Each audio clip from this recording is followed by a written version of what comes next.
അമ്മേ പരിശുദ്ധ അമ്മേ, അമ്മേ പരിശുദ്ധമേ, ദൈവമാതാവേ, കൃപാസനത്തിലൂടെ ഞങ്ങൾക്കും ഞങ്ങളുടെ ദേശത്തിനും അമ്മ മധ്യസ്ഥം തേടി തന്ന എല്ലാ അനുഗ്രഹങ്ങൾക്കും കൃപകൾക്കും ഞങ്ങളിപ്പോൾ ഹൃദയം നിറഞ്ഞ നന്ദി പറയുന്നു. അമ്മേ പരിശുദ്ധമേ, ദൈവമാതാവേ, 2004 ഡിസംബർ 7 ഉച്ചകഴിഞ്ഞ് 2:30 കൃപാസനത്തിൽ സംഭവിച്ച അമ്മയുടെ പ്രത്യക്ഷപ്പെടലിനെ കുറിച്ച് തിരുസഭയ്ക്ക് സമർപ്പിച്ചിരിക്കുന്ന പഠനരേഖകളുടെ മേൽ സഭാത്മകമായ പഠനം ആരംഭിക്കുവാൻ ഞങ്ങൾ പ്രാർത്ഥിക്കുന്നു. അമ്മേ പരിശുദ്ധമേ, ഭൂസ്വർലോകങ്ങളുടെ രാജ്ഞിയായ അങ്ങേയ്ക്ക് ഭൗമസംരക്ഷണത്തിനായി പ്രപഞ്ചപ്രകൃതിയെ തന്നെ തിരുസഭ പ്രതിഷ്ഠിക്കുവാൻ ഈ പ്രത്യക്ഷീകരണം വഴി ഇടയാക്കണമേ. പരിശുദ്ധമേ, ജപമാല മാതാവേ, സകല കൃപാസനം പ്രാർത്ഥനയോടും ചേർത്ത് ഞങ്ങളിപ്പോൾ പ്രാർത്ഥിക്കുന്ന ഈ കുടുംബത്തിന്റെ പ്രത്യേക നിയോഗം മക്കളെ.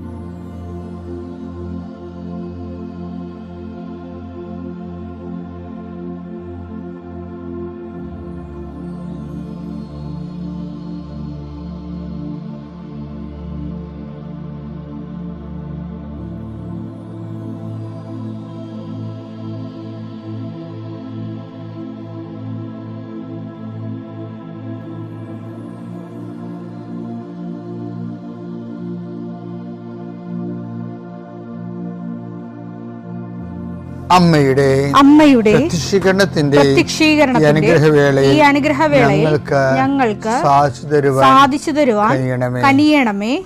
ആമേൻ. വിശ്വാസ പ്രമാണം. സർവശക്തനായ പിതാവും ആകാശത്തിന്റെയും ഭൂമിയുടെയും സൃഷ്ടാവുമായ ദൈവത്തിൽ ഞാൻ വിശ്വസിക്കുന്നു. അവിടുത്തെ ഏകപുത്രനും ഞങ്ങളുടെ കർത്താവുമായ ഈശോമിശിഹായിലും ഞാൻ വിശ്വസിക്കുന്നു. ഈ പുത്രൻ പരിശുദ്ധാത്മാവിനാൽ ഗർഭസ്ഥനായി കന്യകാമറിയത്തിൽ നിന്ന് പിറന്ന് പൊന്തിയോസ് പീലാത്തോസിന്റെ കാലത്ത് പീഡകൾ സഹിച്ച് കുരിശിൽ തറയ്ക്കപ്പെട്ട് മരിച്ച് അടക്കപ്പെട്ട് പാതാളങ്ങളിൽ ഇറങ്ങി മരിച്ചവരുടെ ഇടയിൽ നിന്ന് 3-ാം നാൾ ഉയർത്ത് സ്വർഗത്തിലേക്ക് എഴുന്നള്ളി സർവശക്തിയുള്ള പിതാവായ ദൈവത്തിന്റെ വലതുഭാഗത്തിരിക്കുന്നു. അവിടെ നിന്ന് ജീവിക്കുന്നവരെയും മരിച്ചവരെയും വിധിക്കുവാൻ വരുമെന്നും ഞാൻ വിശ്വസിക്കുന്നു. പരിശുദ്ധാത്മാവിലും ഞാൻ വിശ്വസിക്കുന്നു. വിശുദ്ധ കത്തോലിക്കാ സഭയിലും പുണ്യവാന്മാരുടെ ഐക്യത്തിലും പാപങ്ങളുടെ മോചനത്തിലും ശരീരത്തിന്റെ ഉയർപ്പിലും നിത്യമായ ജീവിതത്തിലും ഞാൻ വിശ്വസിക്കുന്നു.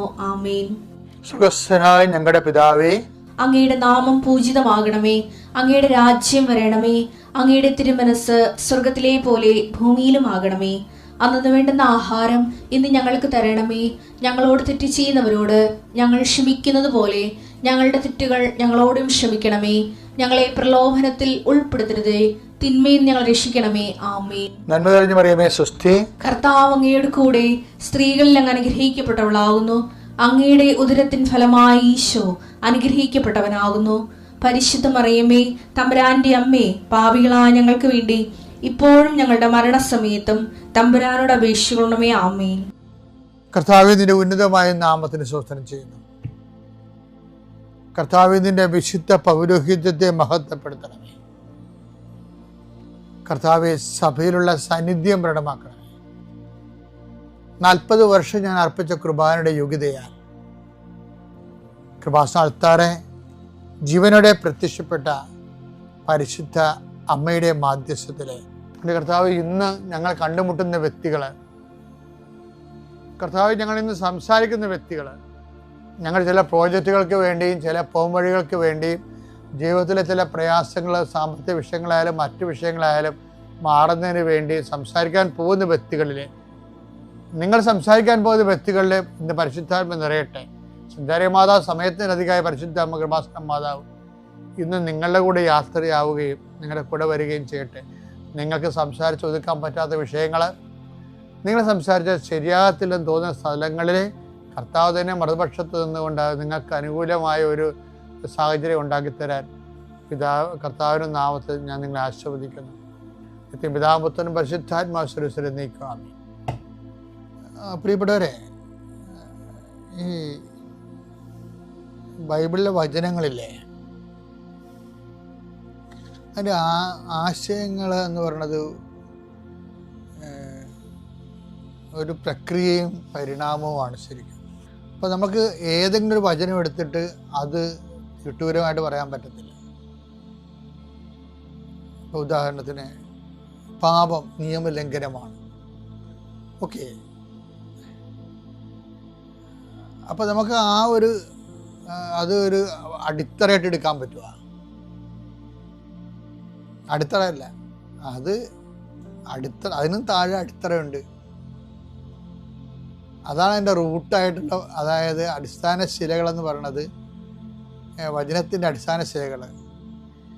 അത് ചിലപ്പോൾ ഒരു അപ്പോസ്തലന്മാർ ഒരു അപ്പോസ്തലൻ പറഞ്ഞത് അത് പൂരിപ്പിക്കപ്പെടുന്നത് വേറെ നമ്മളിങ്ങനെ ഫലത്തിൽ അങ്ങനെ കണ്ടുവരുന്നുണ്ട്. ഉദാഹരണത്തിന് ഇപ്പം പാപം നിയമലംഘനമാണ്.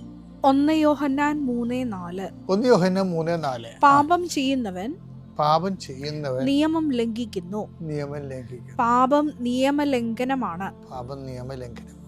അപ്പം പാപം നമുക്ക് ബേസിക്കായിട്ട് ഇതിപ്പോൾ ഒത്തിരി മേഖലകളിൽ ഈ വിഷയം ടോക്കായിട്ടുണ്ട്. ആൾക്കാർ ബൈബിൾ പ്രഘോഷകർ ഈ വിഷയം കോട്ട് ചെയ്യും. പക്ഷെ വേറൊരു ചോദ്യം വരണതേ,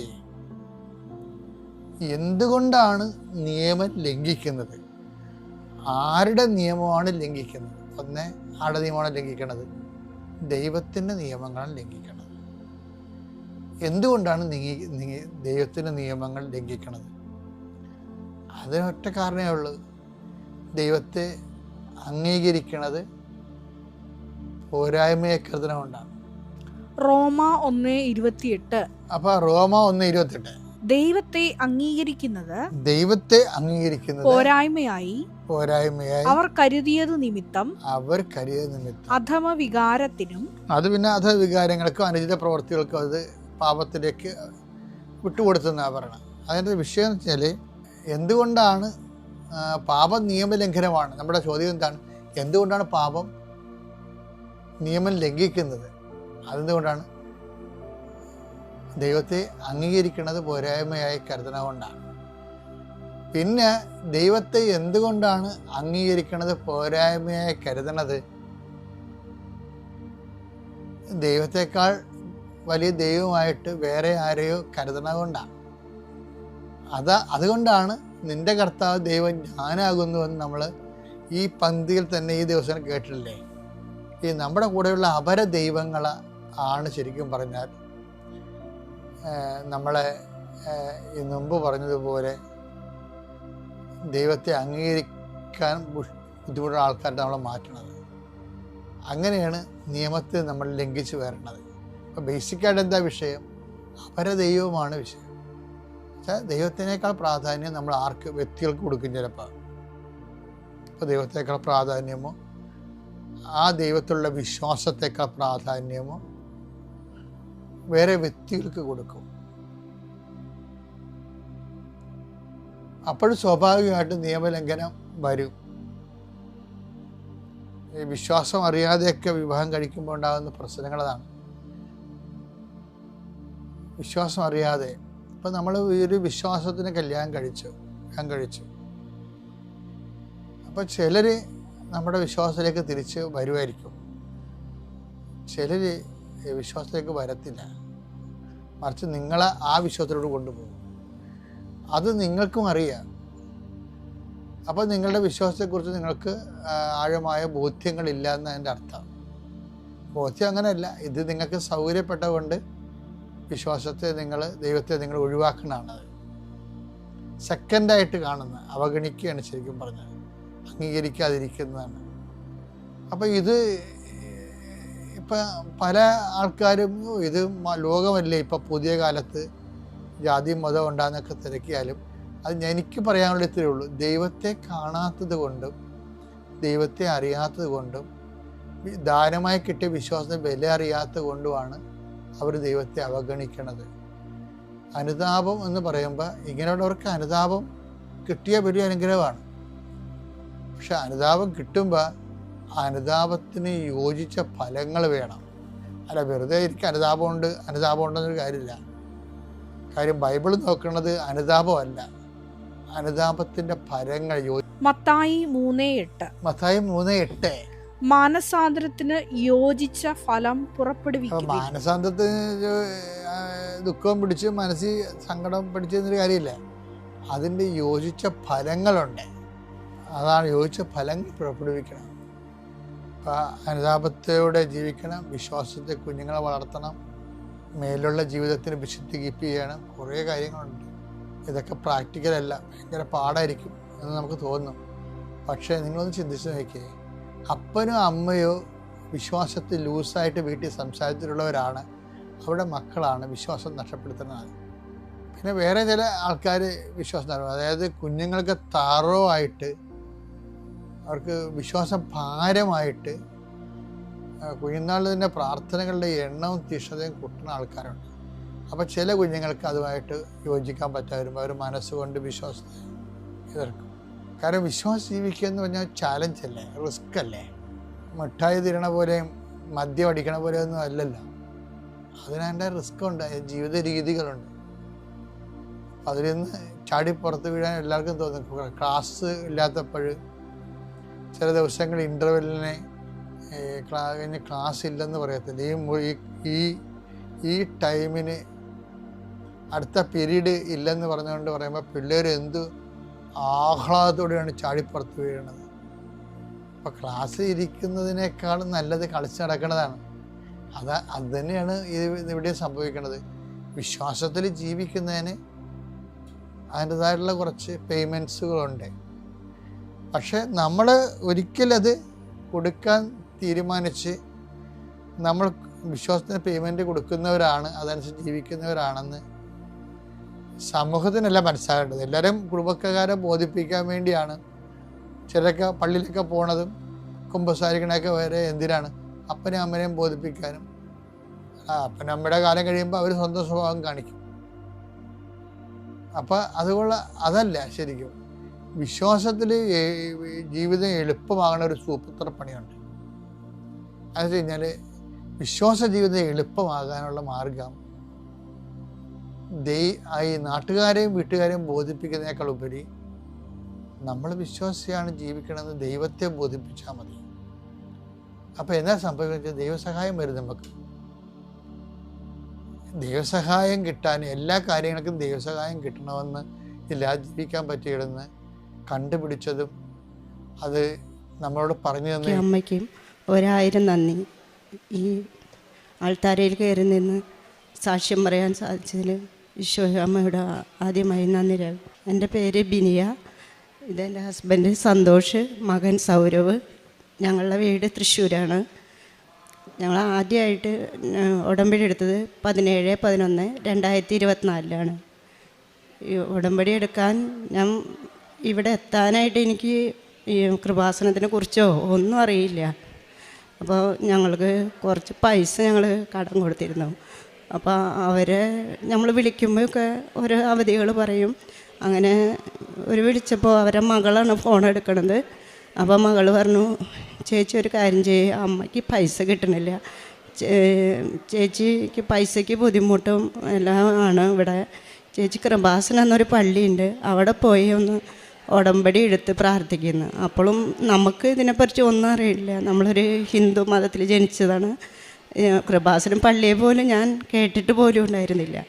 അപ്പോൾ നമ്മളൊരുപാട് സങ്കടത്തിലിരിക്കുന്ന ഒരു സമയം കൂടിയായിരുന്നു അപ്പോൾ ഞാൻ ഹസ്ബൻഡിനോട് പറഞ്ഞു, നമുക്ക് പള്ളിയുണ്ട്, ഇവിടെ പോവാം. ആദ്യമൊക്കെ ആൾ സമ്മതിച്ചില്ല. പിന്നെ ആൾ എന്നെ പറഞ്ഞു നമുക്ക് പോവാം. അതിൻ്റെ ഇടയിൽ അപ്പോൾ നമുക്കൊരു വലിയൊരു സങ്കടം നടക്കുമായിരുന്നു ആ സമയത്ത്. അപ്പോൾ നമ്മുടെ മകൻ ലണ്ടനിലായിരുന്നു. അപ്പോൾ അവൻ MBA അവിടെ പഠിക്കാൻ പോയത്. അവിടെ വെച്ച് അവൻ MBA ഒക്കെ പാസ്സായി, എല്ലാം ചെയ്തു, സർട്ടിഫിക്കറ്റ് എല്ലാം റെഡിയായി. പാർട്ട് ടൈം ജോലി ചെയ്തുകൊണ്ടിരിക്കുന്ന സമയത്ത് അവൻ മാളിൽ പോയി ഇരിക്കുന്ന സമയത്ത് അവൻ്റെ രേഖകളെല്ലാം അടങ്ങിയ ഒരു ബാഗ് അവൻ്റെ കൈവശം അവൻ ഇരിക്കുമ്പോൾ അവിടെ നിന്ന് കളവ് പോയി. അവൻ്റെ ജോലിയുടെ എല്ലാ കാര്യങ്ങളും സർട്ടിഫിക്കറ്റും പാസ്പോർട്ട് എല്ലാം ആ ബാഗിലായിരുന്നു. അതെല്ലാം പോയി. ആൾ ഭയങ്കര സങ്കടത്തിലായി. അപ്പോൾ ഞങ്ങൾ കോണ്ടാക്ട് ചെയ്തു. അവൻ പറഞ്ഞു. അത് കഴിഞ്ഞ് കുറച്ച് ദിവസം കൂടി ഞാൻ പറഞ്ഞുകൊണ്ടിരുന്നു, അമ്മ ഇങ്ങനെ പോയി അച്ഛാന്ന് പറഞ്ഞു. പിന്നെ അവൻ ഞങ്ങളെ കോണ്ടാക്ട് ചെയ്യാണ്ടായി. ആൾക്ക് വിഷമമായി, അതൊരു സങ്കടമായി. ഞങ്ങളെ കോണ്ടാക്ട് ചെയ്യണില്ല. ഞങ്ങൾ അവനെ വിളിക്കും. ഇവൻ്റെ സിസ്റ്റർ അവിടെ ഉണ്ട്. സിസ്റ്റർ പറയും അവനവിടെ ഉണ്ട് അമ്മേ എന്ന് പറയുന്നതല്ലാതെ ഇവൻ ഞങ്ങളെ കോണ്ടാക്ട് ചെയ്യാതെ ഞങ്ങളും ഭയങ്കര സങ്കടത്തിലായി. അങ്ങനെ ഞാൻ ഓടമ്പടിയിൽ എൻ്റെ മകൻ്റെ കാര്യം വെച്ചു. ഞാൻ ജോസഫ് അച്ഛനെ കണ്ടു അതിനിടയിൽ. അപ്പോൾ ജോസഫ് അച്ഛൻ അമ്മയോട് പ്രാർത്ഥിച്ചു, അവൻ്റെ ഫോട്ടോ ഒക്കെ വെച്ച് പ്രാർത്ഥിച്ചു. അപ്പോൾ എന്നോട് പറഞ്ഞു വിഷമിക്കേണ്ട എന്ന് പറഞ്ഞു. ഞാൻ അത് കഴിഞ്ഞ് ജനുവരിയിൽ ഇവൻ എന്നെ വിളിച്ചു, പക്ഷേ സംസാരിച്ചില്ല. പിന്നെ കുറച്ച് ദിവസം കഴിഞ്ഞ് പിന്നെ ഇടയ്ക്കമ്മ ഞാൻ ഓക്കെയാന്ന് മെസ്സേജ് അയക്കിയതല്ലാതെ ഞങ്ങളോട് കോണ്ടാക്റ്റ് ഒന്നും ചെയ്യുന്നില്ല. അങ്ങനെ കുറച്ച് നാൾ ഇങ്ങനെ ഇവൻ വിളിക്കും, അധികം സംസാരിക്കണമൊന്നുമില്ല. ഇവൻ്റെ വിഷമം ഇത് പോയത് ഞങ്ങൾക്കും വിഷമം, മകൾ അവിടുത്തെ വിഷമം പറയുക, എല്ലാം കൂടി ആയിപ്പോൾ അങ്ങനെ ഇരുന്നു. പിന്നെ ഇവൻ റൂമൊന്നും കിട്ടാതെയായി. പാർക്കിലും അവിടേക്ക് ഇരുന്നു, ജോലി ചെയ്യാൻ പറ്റാതായി. അപ്പോൾ ദൈവത്തിൻ്റെ ഒരു ഇടപെടൽ അവിടെ ശക്തിയായി കണ്ടു. മകൻ അവിടേക്ക് ഇരിക്കണമൊക്കെ കണ്ടുപ്പോൾ മൂവാറ്റുപുഴയുള്ളൊരു മോൻ എബി, ഇവൻ എന്നും ഇവിടെ ഇരിക്കണുണ്ടല്ലോ, ജോലി ഒരു മലയാളിയല്ലേ എന്ന് തോന്നി. അവൻ ചെന്ന് ഇവനോട് സംസാരിച്ചു, കാര്യങ്ങളൊക്കെ ചോദിച്ചു. അപ്പോൾ അവൻ പറഞ്ഞു ചേട്ടാ എൻ്റെ എല്ലാം ഇങ്ങനെയൊക്കെ നഷ്ടപ്പെട്ടു പോയി, എനിക്ക് ജോലി ചെയ്യാൻ പറ്റണില്ല, വീട്ടിലേക്ക് പോകണമെങ്കിലും ഇത്രയും പൈസ കൊടുത്ത് ഞാൻ പഠിച്ചു, അതിൻ്റെ സങ്കടം അവന്. അതാണ് അവൻ വീട്ടിലേക്ക് വരാനൊരു വിഷമം. അങ്ങനെ കാരണം പിന്നെ ആ കുട്ടിയും അവരെ കുറച്ച് ഇവരുടെ ഇടപെടൽ പോയിട്ട് അവനൊരു പാസ്പോർട്ട്, യാത്രാ പാസ്സൊക്കെ റെഡിയായി, ഇതൊക്കെ ചെയ്തു. അവൻ നാട്ടിലേക്ക് തിരിച്ചെത്തി. ഇനി നാട്ടിൽ വന്നു. ഇപ്പോൾ ആൾത്തറയിൽ ഞാൻ മകനോട് എത്തി, അതിൻ്റെ സന്തോഷം. പിന്നെ രണ്ടാമതായിട്ട് എൻ്റെ ഹസ്ബൻഡിൻ്റെ അസുഖത്തിനോടാണ് ഞാൻ ഈ കുട്ടിയെ വിളിക്കുന്നതും അസുഖം പൈസയുടെ ചോദിക്കുന്നതും. അപ്പോൾ ആൾക്കൊരു ലിവറിനൊരു ഇതുണ്ടായിരുന്നു. അപ്പോൾ അതിൻ്റെ ഒപ്പം തന്നെ പിത്താശയക്കല്ലുണ്ടായിരുന്നു. കല്ല് സ്കാൻ ചെയ്ത് അവർ പറഞ്ഞു നിങ്ങൾ എത്രയും വേഗം ലിവർ മാറ്റി വയ്ക്കേണ്ടി വരും, ഇങ്ങനെ പിത്താശയത്തിൽ കല്ലും ലിവറിന് ഇതും കൂടി ആകുമ്പോൾ ഭയങ്കര ഇതായിരിക്കും, എത്രയും വേഗം 40 ലക്ഷം രൂപയും റെഡി ആവണം, ലിവറും മാറ്റി വയ്ക്കണം എന്നൊക്കെ എന്നോട് പറഞ്ഞു. ഞാൻ ഉടമ്പടി എടുത്ത് ഇന്നിപ്പോൾ ഞാൻ മാതാവിനോട് ഇങ്ങനെ പ്രാർത്ഥിച്ചുകൊണ്ടിരുന്നു. സ്കാനിങ്ങിൽ അവർ പറഞ്ഞു ഞങ്ങൾക്കൊന്നും ചെയ്യാൻ പറ്റില്ല, വേദന എപ്പോൾ വന്നാലും വരണം, സർജറി റിസ്ക് എടുത്ത് ചെയ്യേണ്ടി വരും എന്നൊക്കെ പറഞ്ഞു. ഇതൊക്കെ പറഞ്ഞ് ഞങ്ങൾ ഒത്തിരി വിഷമിച്ചിരിക്കും. പിന്നെ ഒരു 2-3 മാസം കഴിഞ്ഞ് ആദ്യ വേദന വന്നു. അപ്പോൾ അതിനിടയിൽ ഞാൻ അച്ഛനെ വന്ന് ഇവിടെ അച്ഛനെ കണ്ടു. അച്ഛൻ തൈലൊക്കെ പുരട്ടി പ്രാർത്ഥിച്ചു തന്നു. അവിടെ ചെന്ന് പിന്നെയും വേദന വന്നപ്പോൾ ഞങ്ങൾ വിചാരിച്ചു പിന്നെയും വേദന വന്നല്ലോ, മാതാവേ പ്രാർത്ഥിച്ച് ഞങ്ങൾ ഒരുപാട് പ്രാർത്ഥിച്ചു. ഉപ്പും തൈലൊക്കെ എല്ലാ ദിവസവും ഉപയോഗിച്ചു, എല്ലാം ചെയ്യണം. അപ്പോൾ ആൾ പറയുന്നുണ്ട് സ്കാനിങ്ങിൽ ആൾ പറയുന്നുണ്ട് എനിക്ക് ഗ്യാസാണ്, വേറെ പ്രശ്നമല്ല. പക്ഷേ ഡോക്ടർ സമ്മതിക്കണില്ല. ഡോക്ടർ പറഞ്ഞു കല്ല് തന്നെയാണ്, ഇതാണ് വേഗം സ്കാൻ ചെയ്യണമെന്ന് പറഞ്ഞു. സ്കാൻ ചെയ്ത് നോക്കിയപ്പോൾ അന്ന് സ്കാൻ ചെയ്ത റിപ്പോർട്ടെന്ന് വെച്ച് ഡോക്ടർ ഇതെങ്ങനെ സംഭവിച്ചു എന്ന് ചോദിക്കണ്. കല്ലില്ല, ഒന്നുമില്ല, ലിവറിൻ്റെ അസുഖവും കുറഞ്ഞു, മഞ്ഞപ്പിത്തം 6 പോയിൻ്റായിരുന്നു, അതും കുറഞ്ഞു. അപ്പോൾ ചോദിക്കുക എങ്ങനെ സംഭവിച്ചു എന്ന് ഡോക്ടർക്ക് അതിശയം. അപ്പോൾ ഞങ്ങൾ പറഞ്ഞു ഞങ്ങളിങ്ങനെ മാതാവിനോട് പ്രാർത്ഥിച്ചിട്ടാണ് ഞാൻ അപ്പോൾ തന്നെ സാക്ഷ്യം പറഞ്ഞിട്ട് പോകുന്നത്. അപ്പോൾ ഡോക്ടർക്ക് തന്നെ ഭയങ്കര അതിശയായി ഇതെങ്ങനെ സംഭവിച്ചു. ഇപ്പോൾ ആൾക്ക് നല്ല സൗഖ്യമായി, മകനെത്തി. ഒരുപാട് സങ്കടങ്ങളിൽ വന്ന എനിക്ക് ഒരുപാട് അനുഗ്രഹം തന്ന അമ്മയോട് ഈശോയോട് ഒരുപാട് നന്ദി പറയുന്നു. പിന്നെ പ്രേക്ഷിത പ്രവർത്തനം എന്ന് വെച്ചാൽ ഞങ്ങൾ എല്ലാ മാസം വന്ന് പത്രം വാങ്ങിച്ച് ഞങ്ങൾ ഹിന്ദു എന്താണെങ്കിലും ഞാൻ എല്ലാവരോടും പറഞ്ഞ് ഞാൻ കൊടുക്കും. അമ്മ തന്ന അനുഗ്രഹങ്ങളും ഇതുകളും എല്ലാം. അതിനിടയിൽ ചെറിയ ചെറിയ അനുഗ്രഹങ്ങളും എനിക്ക് തന്നിട്ടുണ്ടായിരുന്നു. വലിയ സാക്ഷ്യം ഇവിടെ പറയാമെന്ന് വിചാരിച്ചു. പിന്നെ അടുത്തുള്ള കോൺവെൻറ്റുകൾ, അനാഥാലയങ്ങളൊക്കെ ഞങ്ങൾ പോവും, ഫുഡൊക്കെ വെച്ച് കൊടുക്കും. അവർക്ക് ഇഷ്ടപ്പെട്ട ഭക്ഷണങ്ങൾ ഏതാണെന്ന് ചോദിച്ച് അത് കൊണ്ടു കൊടുക്കും. അങ്ങനെ ഞങ്ങൾ പിന്നെ ആരെങ്കിലും പൈസ ഒരു വയ്യായികയുള്ളവർ കാണുമ്പോഴോ അല്ലെങ്കിൽ നമ്മുടെ മുന്നിൽ ആരെങ്കിലും വന്ന് നമുക്ക് തോന്നുമ്പോൾ അവർക്ക് നമ്മുടെ കയ്യിലുള്ള സഹായങ്ങൾ ചെയ്തു കൊടുക്കും. അമ്മയ്ക്ക് ഈശോയ്ക്കും 1000 നന്ദി അർപ്പിക്കുന്നു. ഞാൻ വരുന്നത് ഇടുക്കി തൊടുപുഴയിൽ നിന്നാണ്. എൻ്റെ പേര് സരിത അജിത്ത്. ഞാൻ ആദ്യമായി 2024 മാർച്ച് 21-ാം തീയതിയാണ് എൻ്റെ കൂട്ടുകാരി ഒത്ത് കൃപാസനത്തിൽ വരുന്നത്. കൂട്ടുകാരി അറിഞ്ഞാണ് ഞാൻ വരുന്നത്. അതിനുശേഷം 2024 മാർച്ച് 22-ാം തീയതി ഒരുപാട് പ്രശ്നങ്ങളും പ്രതിസന്ധികളും വേദനകളും എനിക്ക് നേരിടേണ്ടി വന്നു. ഞാൻ ആദ്യമായി വന്നപ്പം മാതാവിൻ്റെ ഒരു ഫോട്ടോ എടുത്തുകൊണ്ടാണ് ഞാൻ ഇവിടുന്ന് പോകുന്നത്. പോയി 22-ാം തീയതി മുതൽ ആരംഭിച്ച പ്രശ്നങ്ങളും പ്രതിസന്ധികളും നേരിടുമ്പോൾ എനിക്ക് മാതാവിൻ്റെ ഫോട്ടോ എനിക്ക് ഒരുപാട് അനുഗ്രഹമായി തീർന്നു. 22-ാം തീയതി ഉച്ച കഴിഞ്ഞ് ഇത് എൻ്റെ മൂത്ത മകൾ ആദിത്യ, ഇളയ മകൾ ലിത്യാശ്രീ. 22-ാം തീയതി ഉച്ച കഴിഞ്ഞ് ഞാൻ എൻ്റെ മകളുടെ സ്കൂളിൽ ചെല്ലുമ്പോൾ ഞാൻ സ്വപ്നത്തിൽ പോലും വിചാരിച്ചിട്ടില്ലാത്ത ഒരു പ്രതിസന്ധിയാണ് ഞാൻ നേരിടേണ്ടി വന്നത്. ഞാൻ 2023 പുതിയതായി ഒരു വീട് വെച്ച് വാടക വീട്ടിൽ നിന്ന് താമസം മാറിയത്. എന്നെക്കുറിച്ച് അവിടെ അറിയാത്തത് കൊണ്ടായിരിക്കാം തൊട്ടടുത്തൊരു അംഗൻവാടി പ്രവർത്തിക്കുന്നുണ്ട്. അപ്പം എൻ്റെ ഇളയ മകൾക്ക് ഒരുപാട് പ്രശ്നങ്ങളുള്ളതാണ്. അവൾ നോർമലല്ല.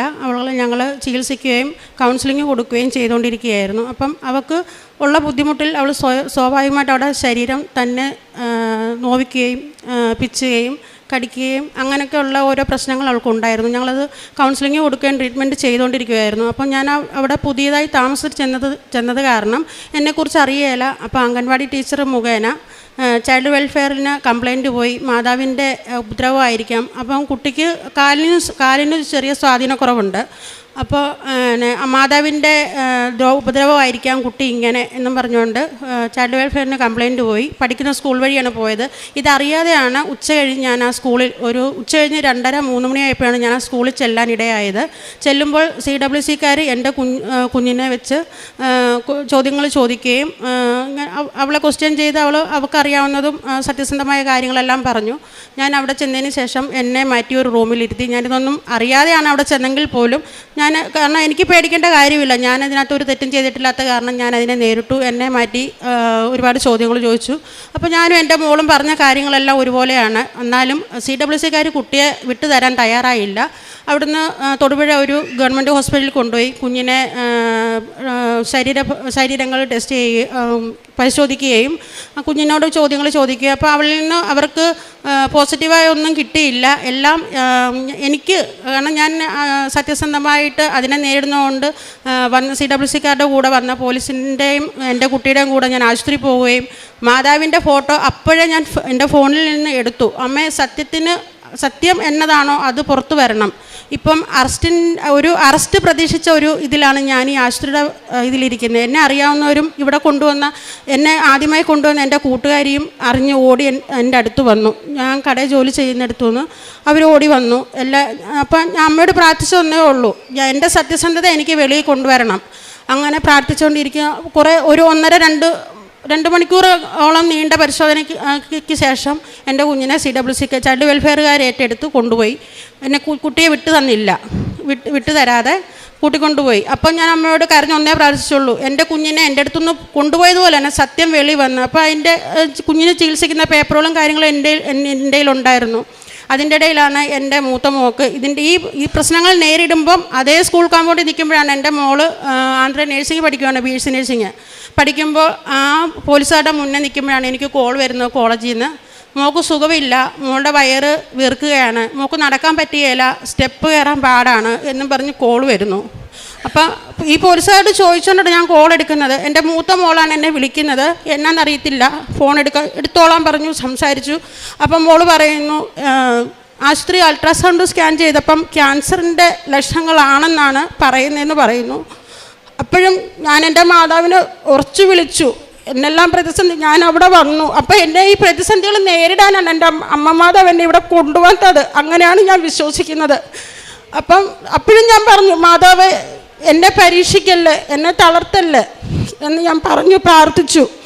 എന്നിട്ട് കുട്ടിയെയും കൊണ്ടുപോയി. അന്ന് രാത്രിയിൽ 3-4 ദിവസം എനിക്ക് വിശപ്പും ദാഹവും ആഹാരവും ഇല്ല, ഭക്ഷണവും ഇല്ല. 3-4 ദിവസം ഞാൻ ഒരുപാട് വേദനയിൽ തളർന്നു.